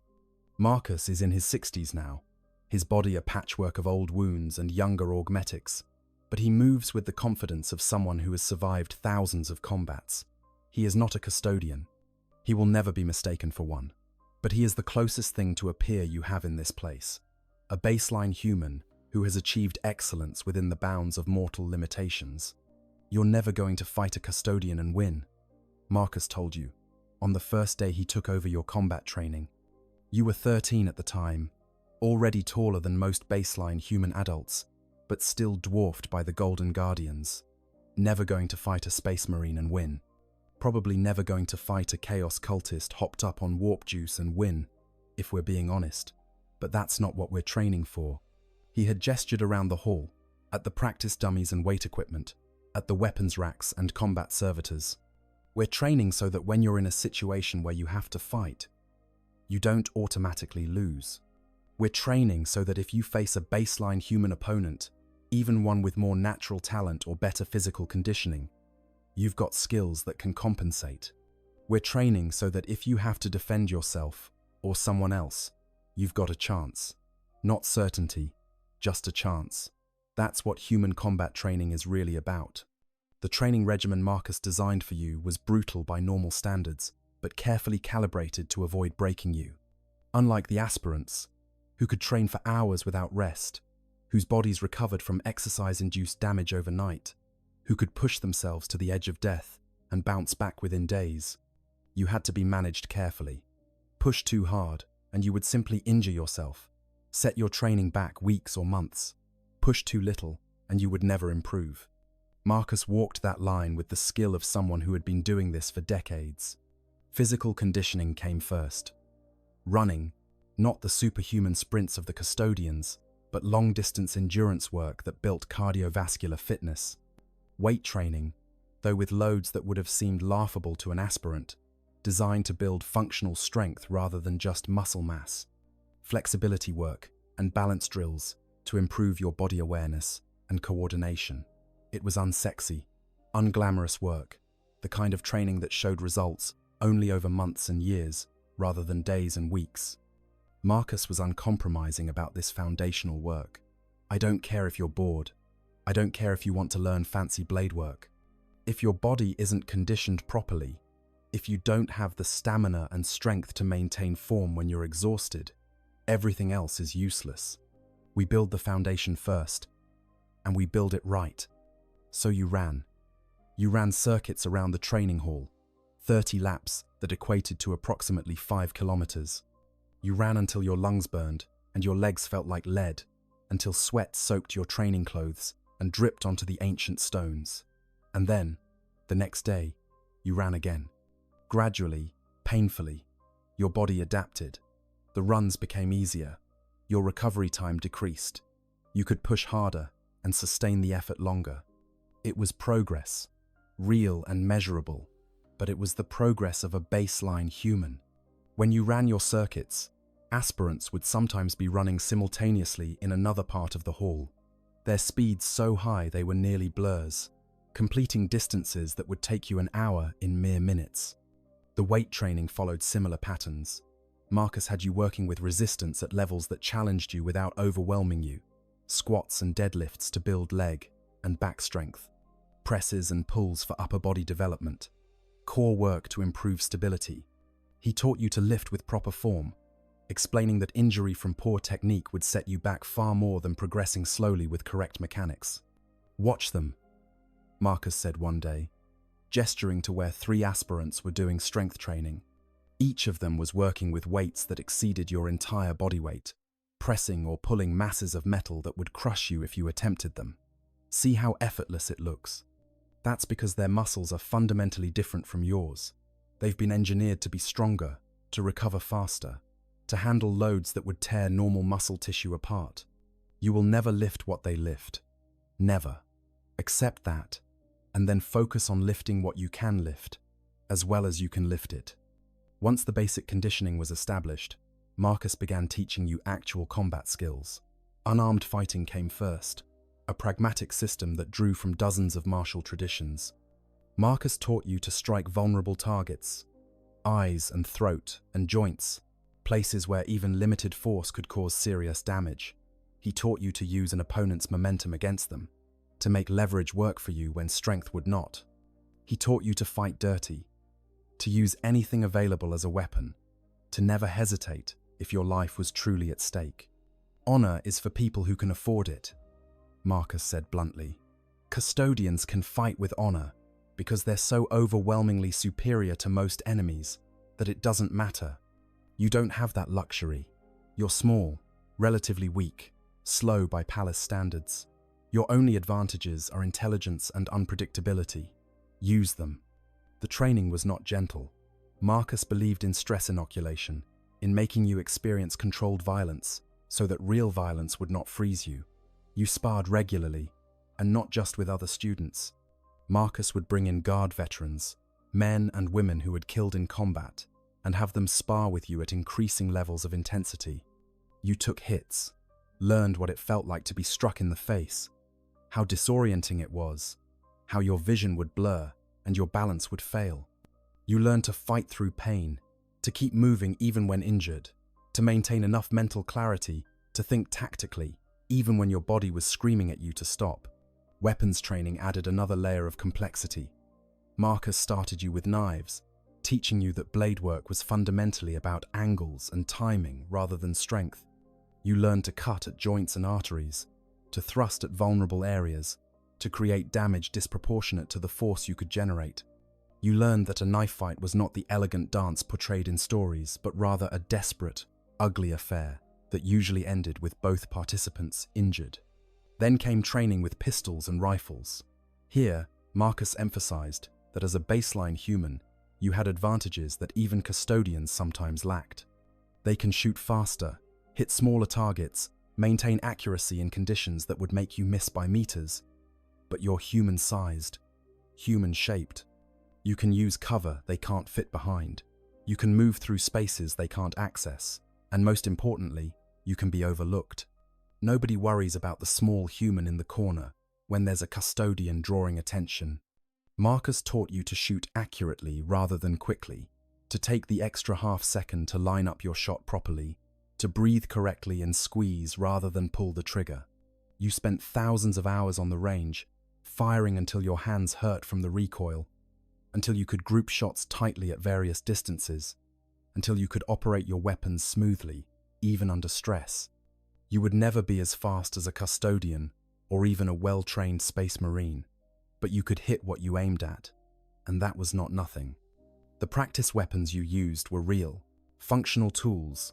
Though often powered down or loaded with non-lethal ammunition, Marcus believed in training with weight and balance that matched what you would actually use in a real situation. You learned to handle bolt pistols, the standard sidearm of the Imperium's elite, though the recoil made sustained fire difficult for someone of your size. You learned to use las rifles, the ubiquitous infantry weapon of the Astra Militarum. You even learned to handle heavier weapons, though anything above a light machine gun was simply too much for you to employ effectively. But the most valuable combat training came not from Marcus, but from observing the custodians themselves.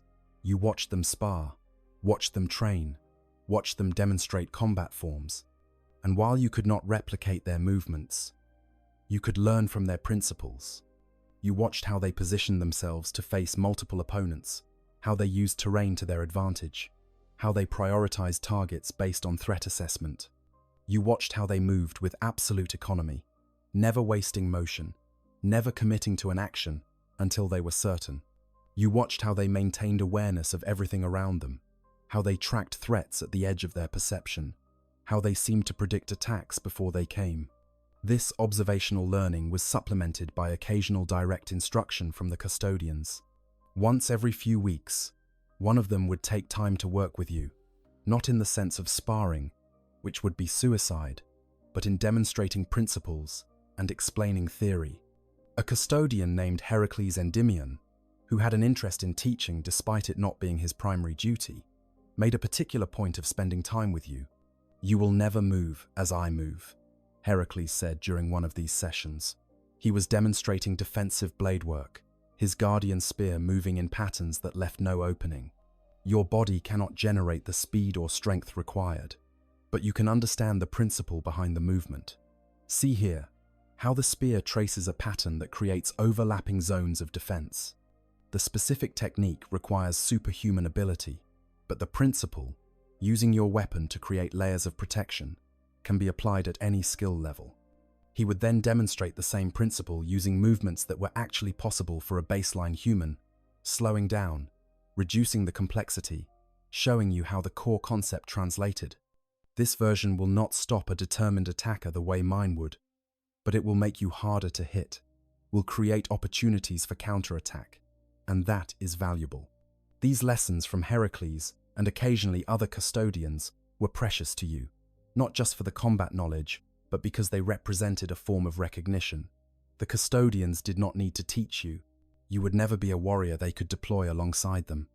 But they did it anyway, sharing knowledge that had been refined over 10 millennia, adapted for your mortal limitations, but no less valuable for that adaptation.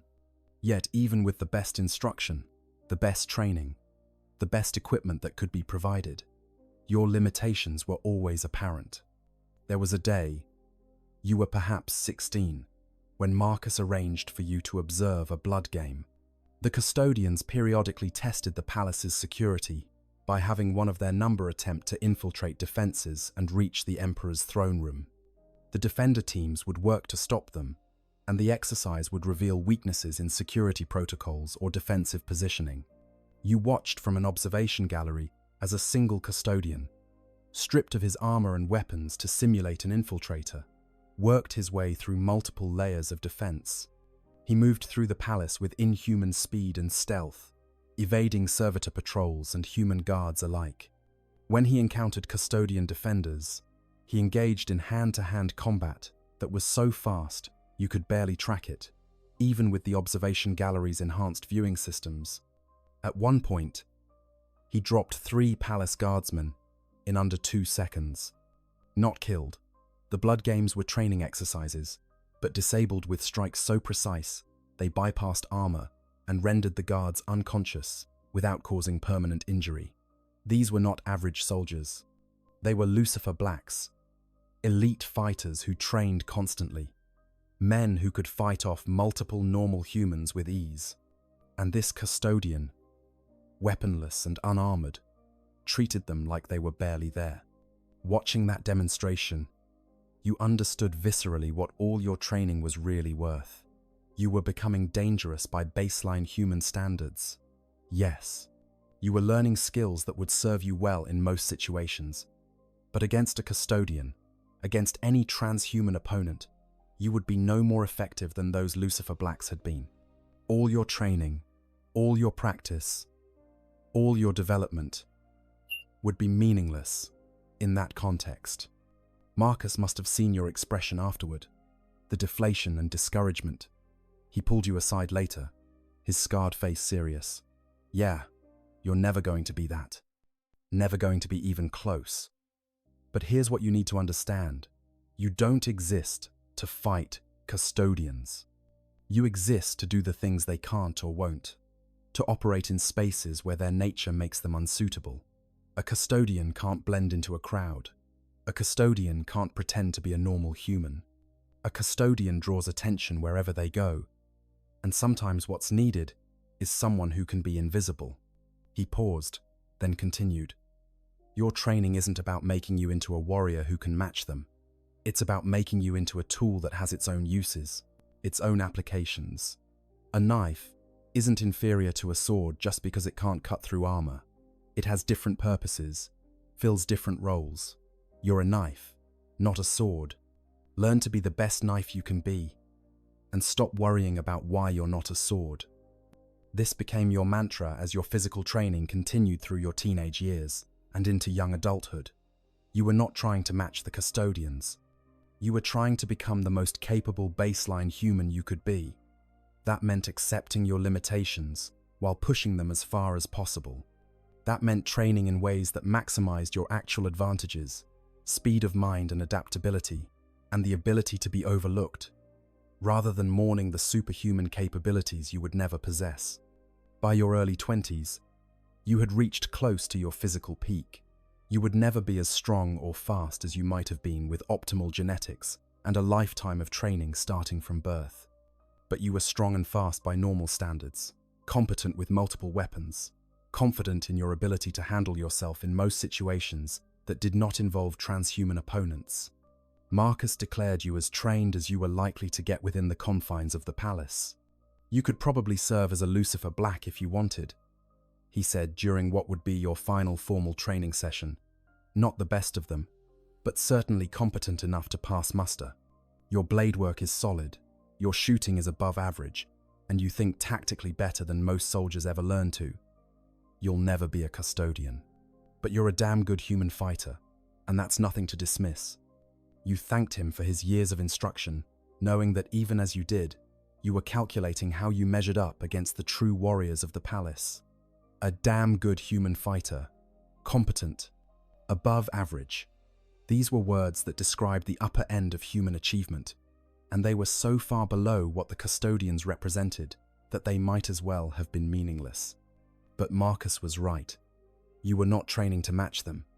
You were training to be useful in your own way, and that would have to be enough.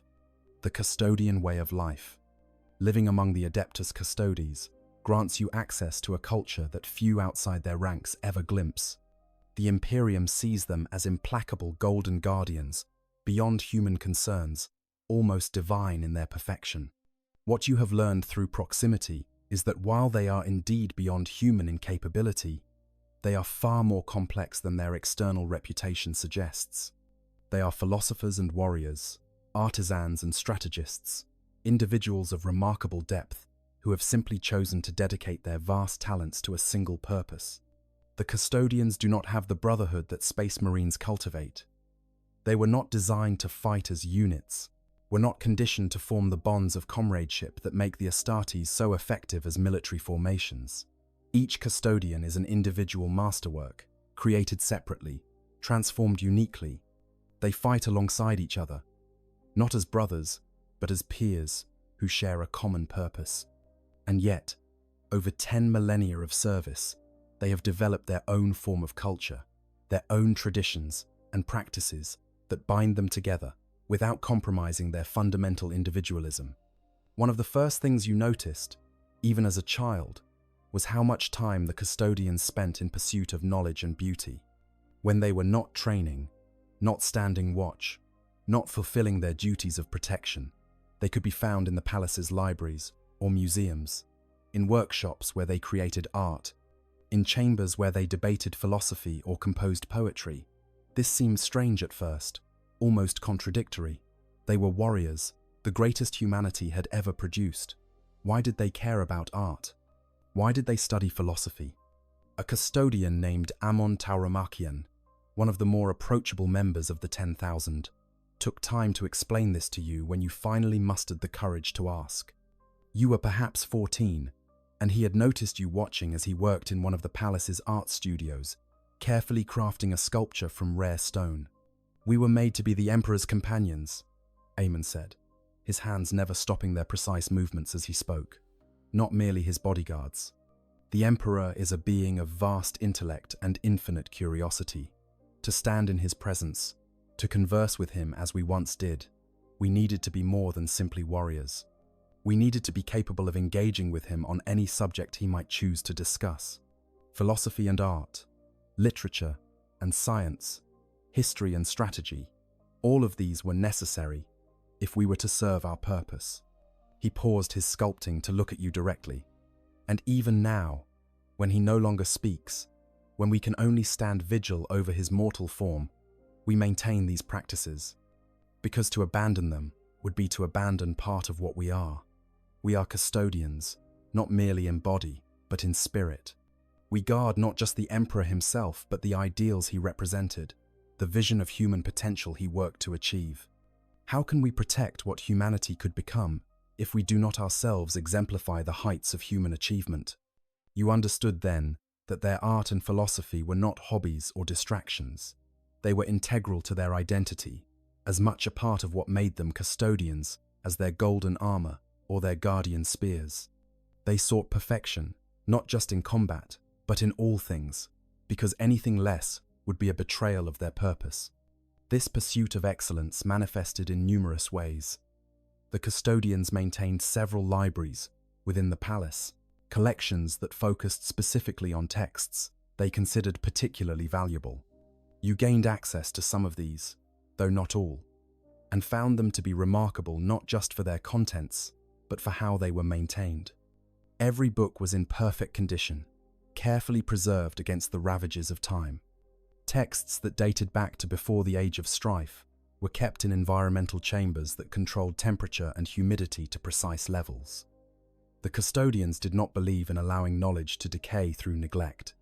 You spent countless hours in these libraries, often finding yourself sharing space with custodians engaged in their own research. They read voraciously, covering subjects that ranged from military theory to ancient poetry, from xenobiology to architectural design, and they read with comprehension that went far beyond simple memorization. A custodian could read a text once and recall every word perfectly, yes, but more than that, they could analyze it, contextualize it, identify the assumptions underlying the author's arguments, cross-reference it with hundreds of other sources instantly. You watched one such demonstration when you were 16. A custodian named Diocletian Koros was reading a strategic analysis written by one of the ancient Terran generals, a commander from the pre-Unity Wars, whose tactics had influenced military thinking for millennia. You were reading the same text, slowly working through its complex arguments, when Diocletian looked up from his reading and spoke. "The author assumes a level of communication technology that we no longer possess," Diocletian said, as if continuing a conversation that had never actually started. "His strategies rely on real-time coordination between units separated by hundreds of kilometers. This was possible in his time but is unreliable for us, given how warp interference affects Vox communication. So while his tactical principles remain sound, their application must be modified significantly for our current technological limitations."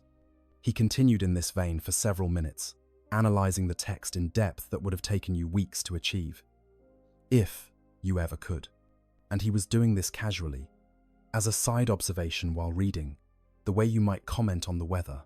The gulf in cognitive capability was staggering, but the custodians, for all their intellectual prowess, did not dismiss your own efforts at understanding. When you offered your own analysis of a text you had both read, they listened. When you made observations they found interesting, they engaged with them seriously. They treated you as a student, yes, but not as something beneath notice. Your perspective, limited as it was by human cognition, still had value because it was different from theirs. You saw things they sometimes missed, not because you were smarter, but because your limitations forced you to approach problems differently. The custodians also maintained several workshops within the palace, where they created art and craft. These were not merely places to produce decorative objects, but rather spaces dedicated to the pursuit of aesthetic perfection. You occasionally observed as custodians worked on sculptures, paintings, musical compositions, and other forms of artistic expression. Their skill was breathtaking. Their ability to imagine and execute complex works requiring technical mastery that exceeded anything baseline humans could achieve. But again, they did not pursue art merely to demonstrate their abilities. They sought meaning, tried to capture in physical form concepts and emotions that words could not adequately convey. You watched a custodian named Valerian spend 3 months crafting a single sculpture from precious metals, working with tools so precise they could shape individual atoms. The finished piece depicted a human figure reaching toward the stars, and the expression on the figure's face captured something profound about hope and longing and the refusal to accept limitation. This is what the Emperor sought for humanity. Valerian told you, when the sculpture was complete, not perfection, for that is a trap that leads to stagnation, but rather endless striving. The will to reach beyond what we are toward what we might become. The figure reaches for the stars, knowing he may never touch them, but he reaches anyway, because the reaching itself has meaning. Music was another area where the custodians demonstrated remarkable sophistication. Several of them were accomplished musicians, playing instruments that ranged from ancient Terran designs to exotic Xenos artifacts captured during the Great Crusade. The music they created was complex, often building on mathematical principles and patterns that created unexpected harmonies and emotional resonance. You attended several performances, sitting in chambers designed for perfect acoustics, while custodians played pieces that some of them had composed centuries ago. These performances were not open to the general palace population. They were held for small audiences, other custodians primarily, with a handful of privileged humans such as yourself occasionally permitted to attend. The experience was overwhelming, not just because of the technical perfection of the playing, but because of the emotion conveyed. These transhuman warriors, these engineered perfect beings, poured feeling into their music that suggested depths you had not expected. They understood loss and longing, duty and sacrifice, hope and despair. They simply experienced and expressed these feelings differently than baseline humans did. The custodians also engaged in scholarly pursuits that went beyond simple reading. Several of them were historians, dedicating their vast lifespans to documenting and analyzing imperial history. They wrote books and treatises that were kept in the palace libraries, works that would never be distributed widely, but were preserved for posterity. You read several of these, finding them remarkable for their honesty. The custodians did not engage in propaganda or myth-making. They recorded what happened, acknowledged both triumphs and failures, analyzed what worked and what did not. One such work, written by a custodian named Constantine Valdor before his mysterious disappearance, provided an account of the unification wars that contradicted official imperial history in numerous ways. It acknowledged atrocities committed in the emperor's name, detailed political compromises that were never publicly admitted, described the brutal pragmatism that had been necessary to bring terror under one rule. Reading it was both enlightening and disturbing, a reminder that the Imperium's foundation was built on actions that would be considered horrific by any normal moral standard. But the custodians did not shy away from this reality. They served the emperor, knowing full well what he had done, what he had been willing to do, to achieve his vision. They did not worship him as a god or pretend he was perfect. They simply believed that his goal, a united humanity capable of surviving in a hostile galaxy, was worth the terrible costs required to achieve it. This clear-eyed pragmatism, this willingness to acknowledge hard truths, set them apart from most of the Imperium, which preferred comforting lies to uncomfortable realities. The custodians' daily lives followed patterns that reflected their nature.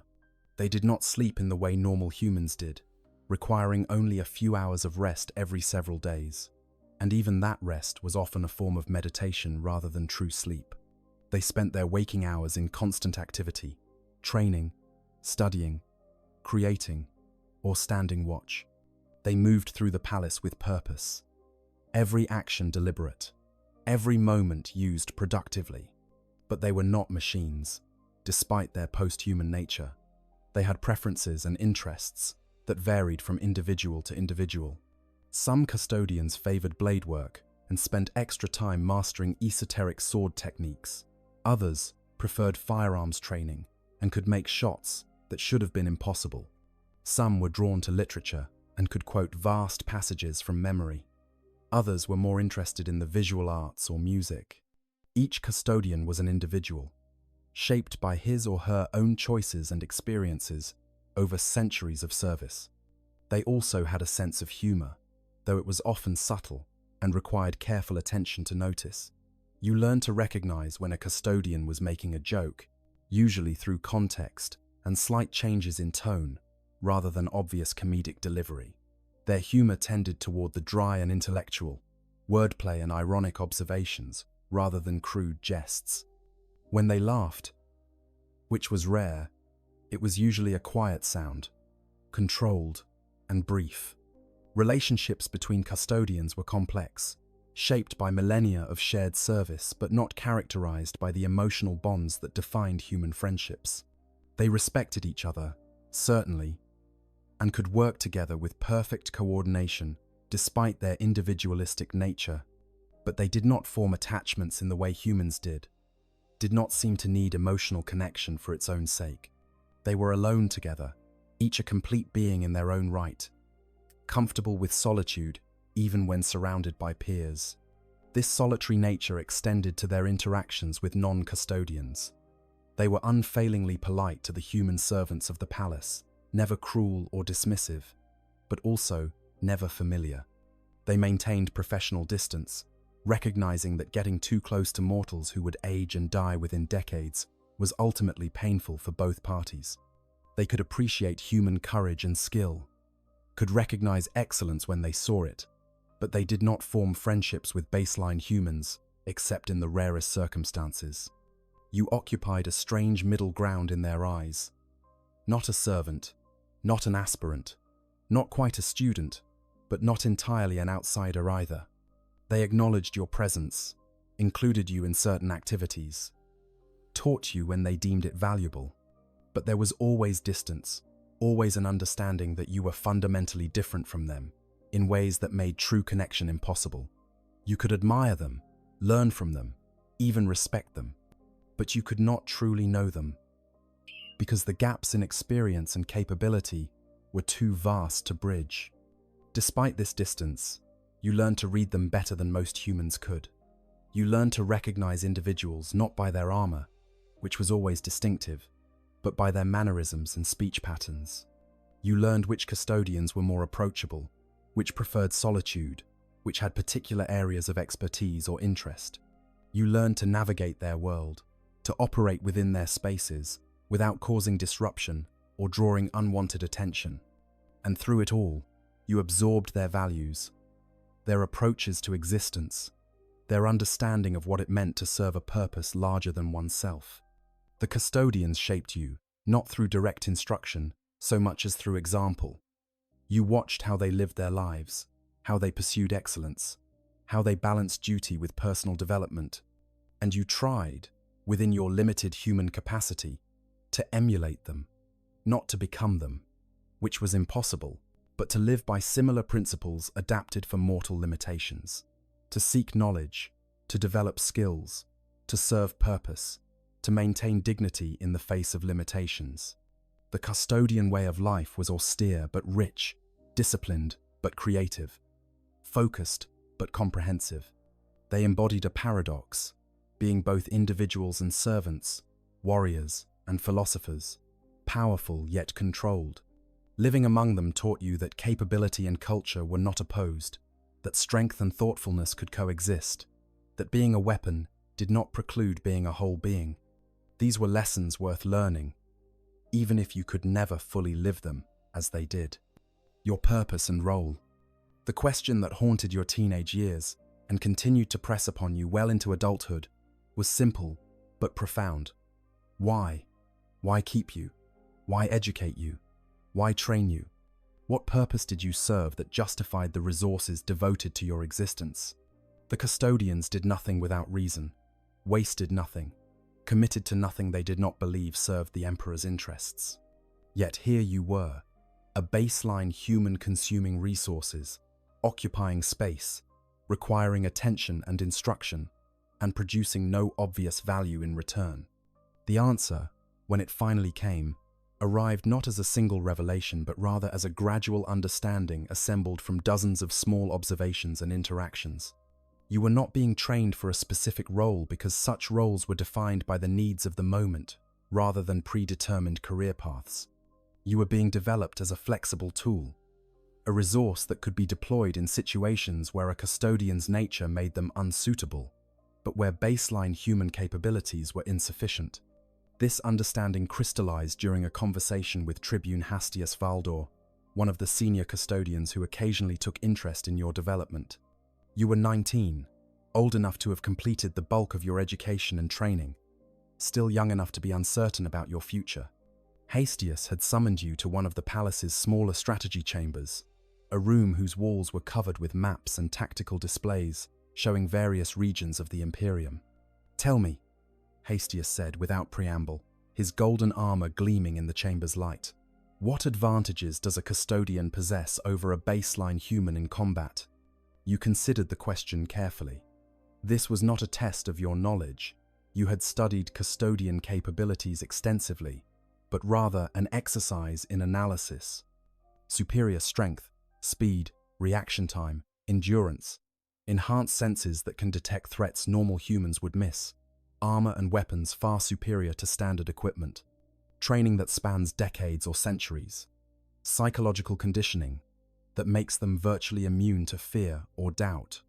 "Correct," Hastius acknowledged. "Now tell me the disadvantages a custodian faces."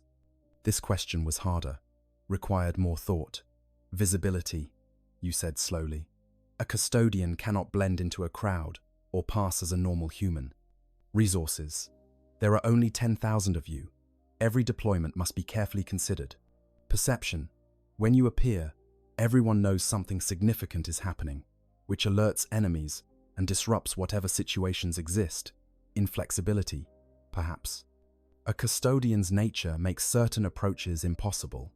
Better, Hastius said, his tone suggesting you had grasped something important. We are overwhelming in direct confrontation, but limited in other ways. We cannot conduct covert operations among baseline humans. We cannot gather intelligence in environments where our presence would be noticed. We cannot interact with normal Imperial citizens without changing how they behave simply by our presence. These are not mere inconveniences.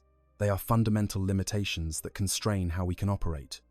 He gestured to one of the tactical displays, showing a hive city in some distant system. Suppose we suspect that a cult has infiltrated this location's government. A custodian investigation would be noticed immediately, would alert the cultists and cause them to go to ground or flee. But a baseline human investigator, properly trained and equipped, could operate without drawing such attention. This is not a task we can delegate to the Inquisition.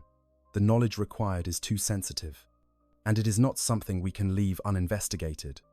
The security of the Imperium demands action.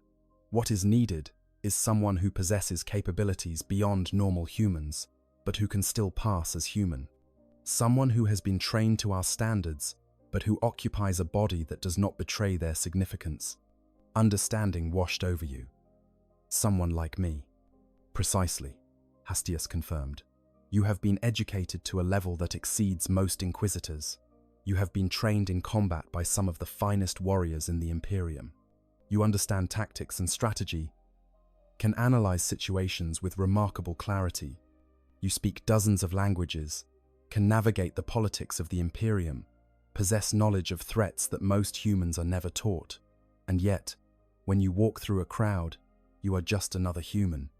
Unremarkable, forgettable, invisible in ways that we can never be. He paused, his ancient eyes studying you. This is your purpose, if you choose to accept it, to serve as an agent of the Adeptus Custodes in situations where we cannot act directly. You will be our eyes and ears in places we cannot go, our hands in tasks we cannot perform. The work will be dangerous, far more so than remaining within the palace. You will face threats without backup. Will have to rely on your own judgment and capabilities. Many who attempt such service do not survive long. But I would be serving, you said, the words carrying more weight than they had any right to. Actually, serving, not just existing here in the shadow of service. Yes, Hastius agreed. You would be fulfilling a purpose that justifies the investment we have made in you. This is not a demand or an order. The choice is yours. But know that if you decline, your alternative is a comfortable but ultimately meaningless existence within the palace until such time as age claims you. The choice, when framed this way, was not really a choice at all. You had not been raised and trained for nearly 2 decades just to live out your life as a comfortable prisoner. You had absorbed the custodian values of purpose and service, had internalized their belief that wasted potential was its own kind of sin. If you had any value, any capability worth developing, then using it was the only option that made sense. I accept, you said, surprised by how steady your voice was. Tell me what I need to do. Hastius nodded, as if he had never doubted your answer. First, you will undergo additional specialized training. The skills you have developed thus far are comprehensive but general. You will need to learn tradecraft, surveillance and counter-surveillance, how to operate without support, how to build cover identities and maintain them under stress. You will learn from the eyes of the Emperor, those custodians who have transitioned from active service to covert operations. They will teach you things we have learned over 10,000 years of protecting the Imperium from threats it never knows exist. This promised training represented a significant shift from what you had experienced before. Your education had been broad, your combat training comprehensive, but it had all been conducted within the safe confines of the palace. Now you would be learning skills designed for deployment in hostile environments, for operating alone in situations where failure meant death and discovery might mean fates worse than death. The training began within weeks. Your primary instructor was a being known only as Kaluin, an eye of the Emperor who had been operating in the shadows for over 3 centuries. Kaluin was ancient by human standards. His mortal frame kept functioning through cybernetic enhancement and periodic rejuvenate treatments that had become less effective with each application. But his mind was sharp as ever, and the knowledge he possessed was staggering. "You're going to forget everything you know about honorable combat," Kaluin told you during your first session.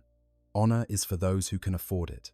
You will be operating in environments where fair fights mean you've already failed. Your job is to win, to survive, to complete your mission. The methods you use are irrelevant, as long as they produce results." Kaluin taught you things that would have made Marcus Kine shake his head in disapproval. How to poison someone in ways that would look like natural causes. How to sabotage equipment so it would fail at critical moments. How to interrogate prisoners for information, using techniques that ranged from simple psychological manipulation to more invasive methods. How to move through a city without being noticed. How to build and maintain cover identities. How to lie convincingly even under intense scrutiny. "The Imperium is not kind to its citizens," Kaluin said one day, his ancient face showing rare emotion. "Most live in conditions that would drive you to despair if you truly understood them. They die in their billions, ground up in the machinery of survival against threats they can barely comprehend. Your work, when you deploy, will not save most of them. You will operate in the shadows, preventing threats they will never know existed, protecting an Imperium that would kill you without hesitation if it knew what you really were. This is a hard truth, but it is truth nonetheless. You must understand it to survive." You studied existing intelligence networks, learned how information flowed through the Imperium's vast bureaucracy, how to insert yourself into those flows without being detected. You learned about the various factions that operated within Imperial society, the Inquisition and its Ordos, the Adeptus Mechanicus and its internal politics, the Ecclesiarchy and its factional divisions, the noble houses that wielded power behind the scenes.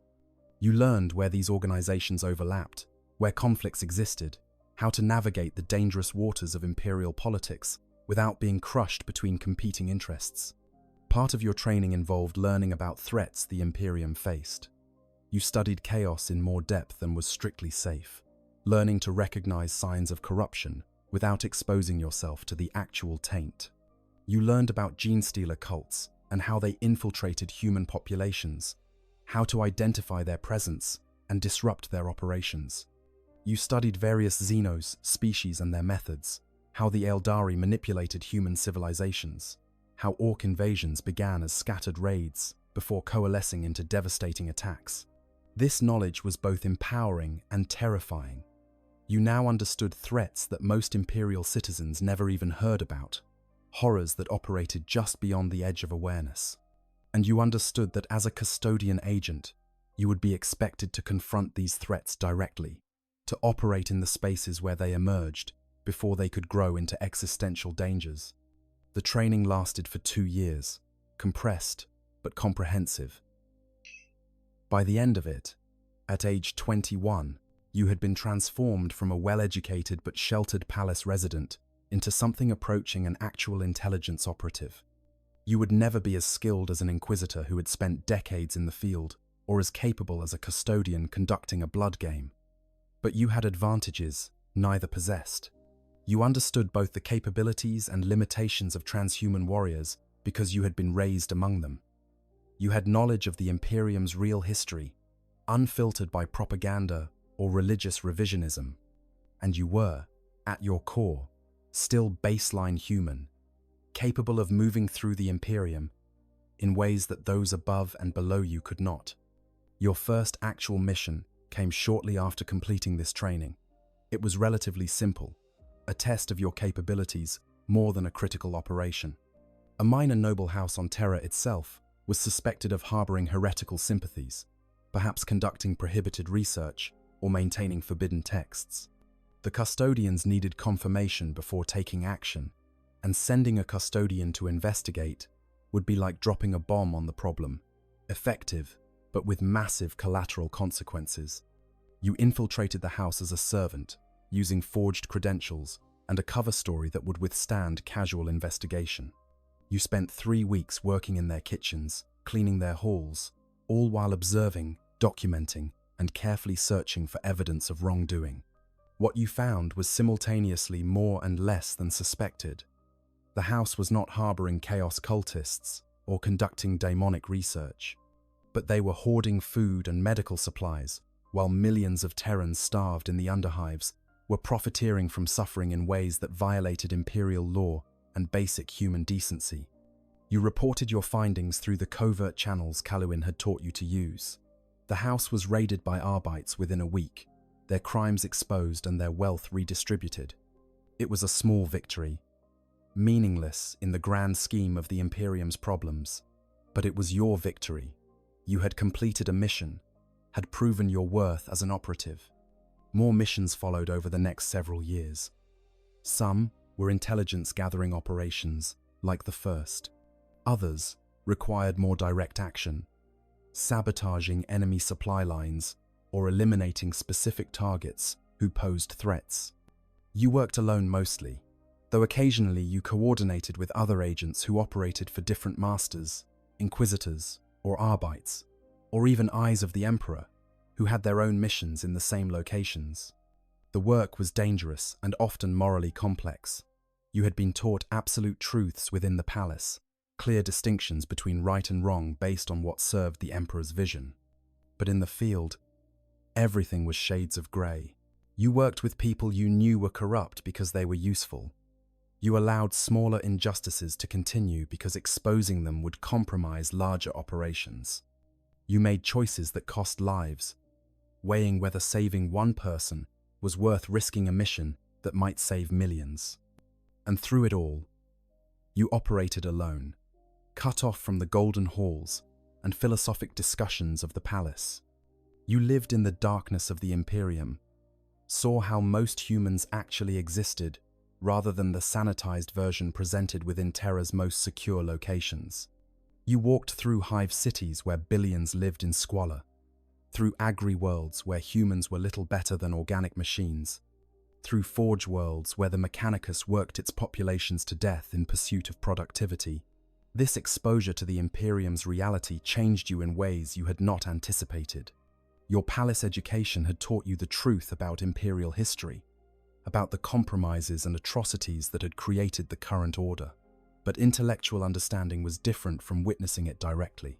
You saw the cost of the Imperium's survival, measured in human suffering that exceeded comprehension, and you understood that your work, important as it might be, would not change any of this. You were a small tool in a vast machine, preventing certain specific threats while the general horror continued unabated. You returned to the palace between missions, reporting to Hastius or other senior custodians, receiving new assignments or additional training. These returns home, if the palace could be called home, were strange experiences. You would walk from the grim reality of hive worlds or battlegrounds back into the golden perfection of the Emperor's fortress, the contrast so stark it seemed unreal. Here were beauty and knowledge, art and philosophy. Custodians debating ethical fine points, while billions suffered beyond the palace walls. The Custodians, for their part, seemed to understand the psychological toll this work took. They did not offer comfort. That would be meaningless, but they provided support in their own way. Access to counselors who understood what you faced. Time to recover between missions. Recognition that the work you did, however grim, served the larger purpose of protecting humanity from itself. Tribune Hastius, during one of your debriefing sessions, after a particularly difficult mission, offered perspective that helped. We fight to preserve the Imperium, not because it is perfect or even good, but because the alternatives are worse. Chaos would consume every human soul. The Tyranids would devour all biomass. The Necrons would exterminate all organic life. The Eldari would use humanity as disposable tools. The Imperium, for all its flaws, at least allows human existence to continue. That is worth fighting for, even when the fight requires us to do terrible things. This became your purpose then, the answer to the question of why you existed. You were a tool wielded by the Custodians in situations where they could not act directly. You operated in the shadows, preventing threats from metastasizing, gathering intelligence that informed larger strategies, occasionally eliminating individuals whose existence posed unacceptable risks. It was not the glorious purpose you might have imagined as a child, but it was purpose nonetheless, meaningful work that justified the resources that had been invested in your development. And you were good at it. Your training served you well, your intelligence and adaptability making up for lack of superhuman capabilities. You survived missions that killed other agents. You completed objectives that others failed.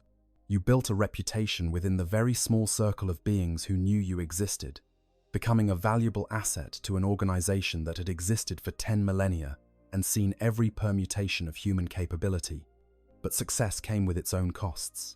Each mission left scars, not usually physical but psychological. Each moral compromise eroded some part of what you had been.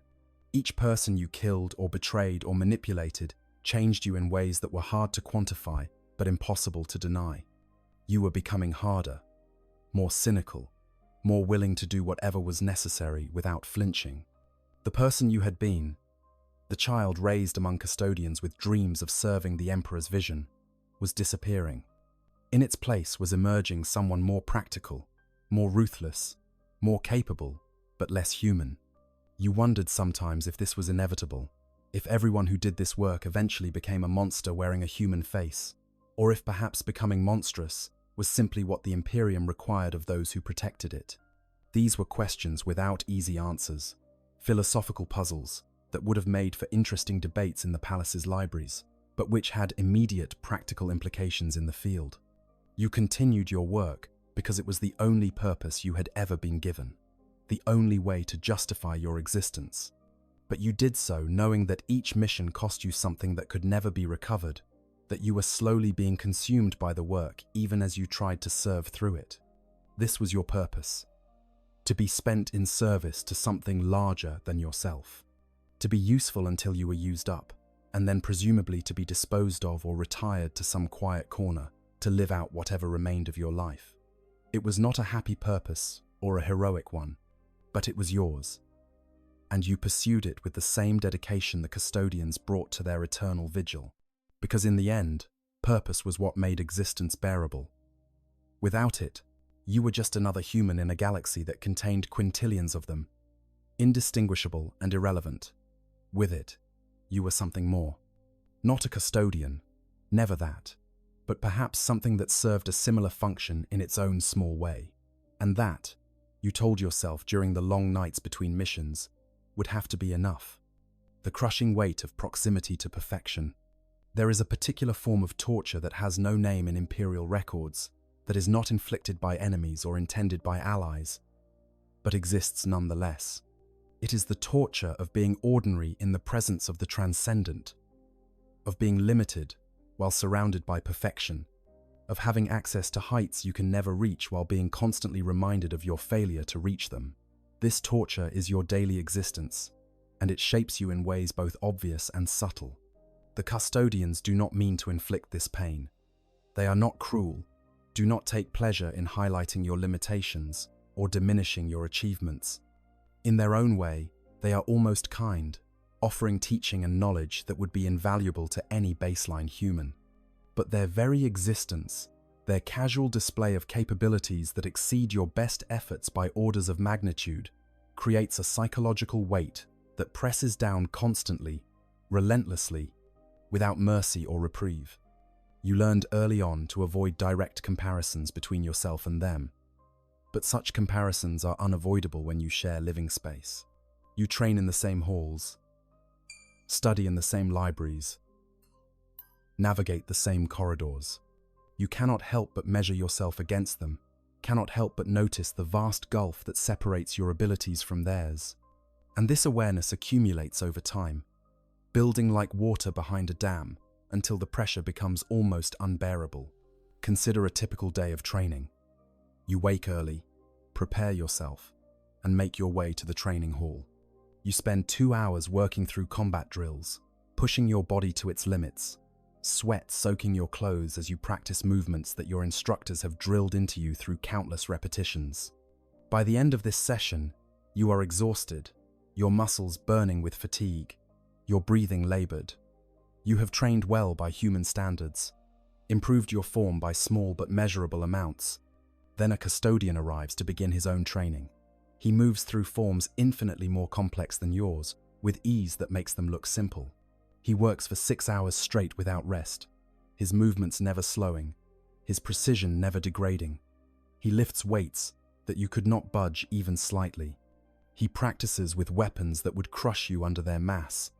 And at the end of 6 hours, he is not tired in any sense you would recognize. He has simply completed his warm-up routine and is ready to begin the actual training session. You watch this, and you understand intellectually that he is a transhuman being, that comparing yourself to him is like a child comparing themselves to an adult. But understanding intellectually does not diminish the emotional impact. You have just spent 2 hours pushing yourself to exhaustion, and he has spent 6 hours barely warming up. The comparison is devastating, even though you know it should not be. This pattern repeats across every domain. You spend months mastering a language, achieving fluency through dedicated study and practice. A custodian learns the same language to native-level proficiency in weeks, simply by reading some texts and listening to recordings. You struggle with a philosophical concept, wrestling with its implications and trying to understand its applications.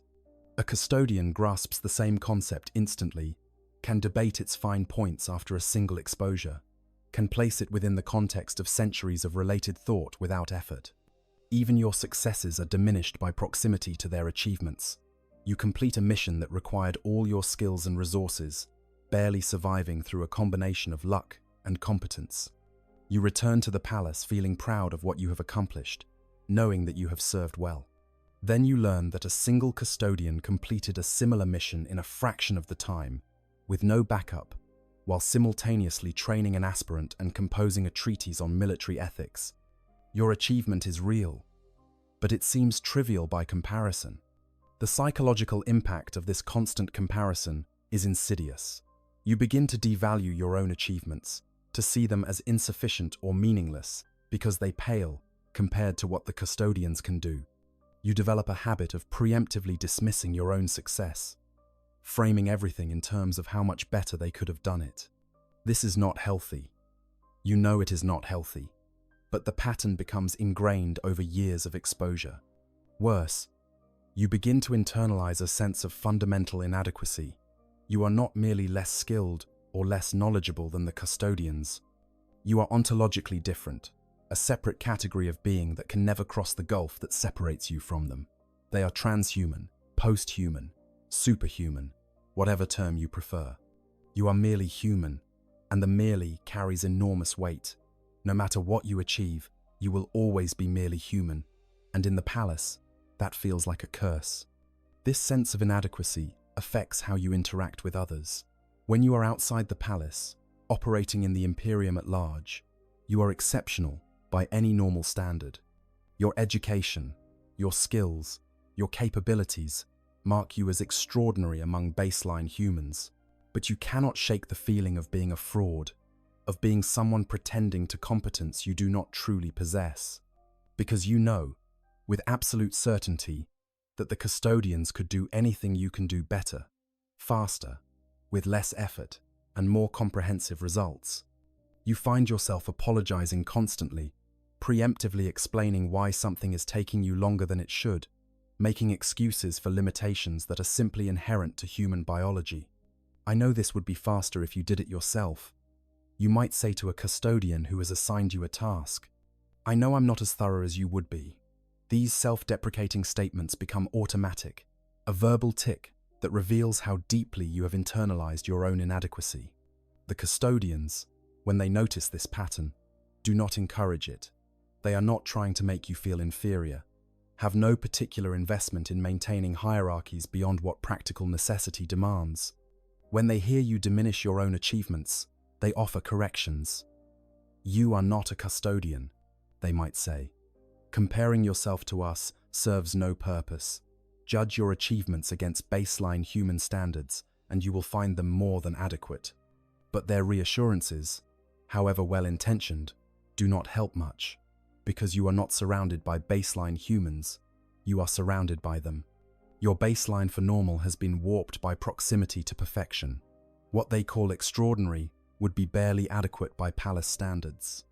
You can intellectually understand that their perspective is skewed, that the entire Imperium contains perhaps a few dozen humans who could match your capabilities. But intellectual understanding does not override emotional response. The isolation compounds the psychological toll. You are neither custodian nor normal human, existing in a liminal space that belongs fully to neither category. The custodians accept your presence, but cannot truly relate to your experience. Normal humans, when you encounter them, find you strange and disturbing. Someone who speaks and thinks in ways that mark them as other. You have no peers, no true equals who share your particular form of existence. You are alone in a unique way, surrounded by people, but fundamentally isolated from all of them. This isolation breeds introspection, and introspection without outlets can curdle into destructive patterns. You find yourself dwelling on your limitations, obsessing over failures both real and imagined, constructing elaborate mental narratives about why you are insufficient. These thought patterns become self-reinforcing, each failure confirming the narrative of inadequacy, each success dismissed as merely luck or special circumstances. You develop coping mechanisms, some healthier than others. You throw yourself into your work, into missions where the immediate demands of survival override the long-term psychological damage of constant comparison. You find satisfaction in completing assignments, in being useful, even if you are not exceptional. You learn to take pride in small improvements, to measure your progress against your own previous performance rather than against the custodian's capabilities. But even these coping mechanisms have their limits. There are nights when you lie awake in your chambers, staring at the ceiling, and wonder what the point of your existence actually is. You are not good enough to be a custodian, will never be good enough, no matter how hard you try. But you are too altered by your upbringing to be a normal human, can never go back to not knowing what you know, not being what you have become. You are trapped between two states of being, belonging fully to neither, forever marked by the attempt to bridge an unbridgeable gap. The dreams do not help. Sometimes you dream of transformation. Imagine what it would be like if the custodians' bioalchemists could work their processes on your adult form, could rebuild you into something closer to them. These dreams are vivid and terrible because they always end the same way, with your body rejecting the enhancement, with agony and failure, and the crushing realization that you will never be anything but what you are. You wake from these dreams shaking, confronting once again the permanence of your limitations. Other times you dream of escape, of leaving the palace and living among normal humans, where you would be exceptional rather than inadequate. These dreams are equally problematic because they reveal how thoroughly you have been shaped by your upbringing.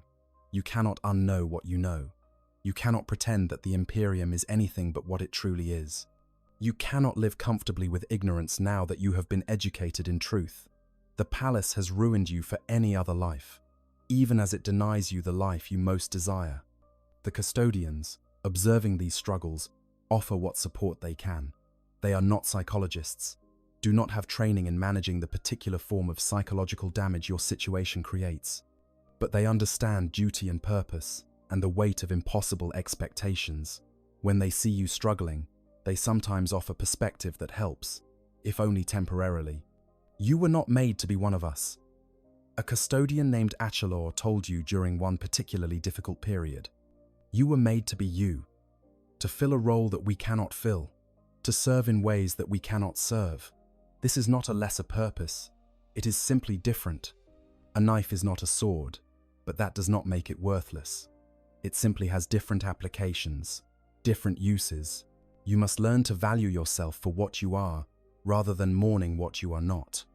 These words made sense at the time, provided temporary relief from the grinding pressure of inadequacy, but the relief never lasted.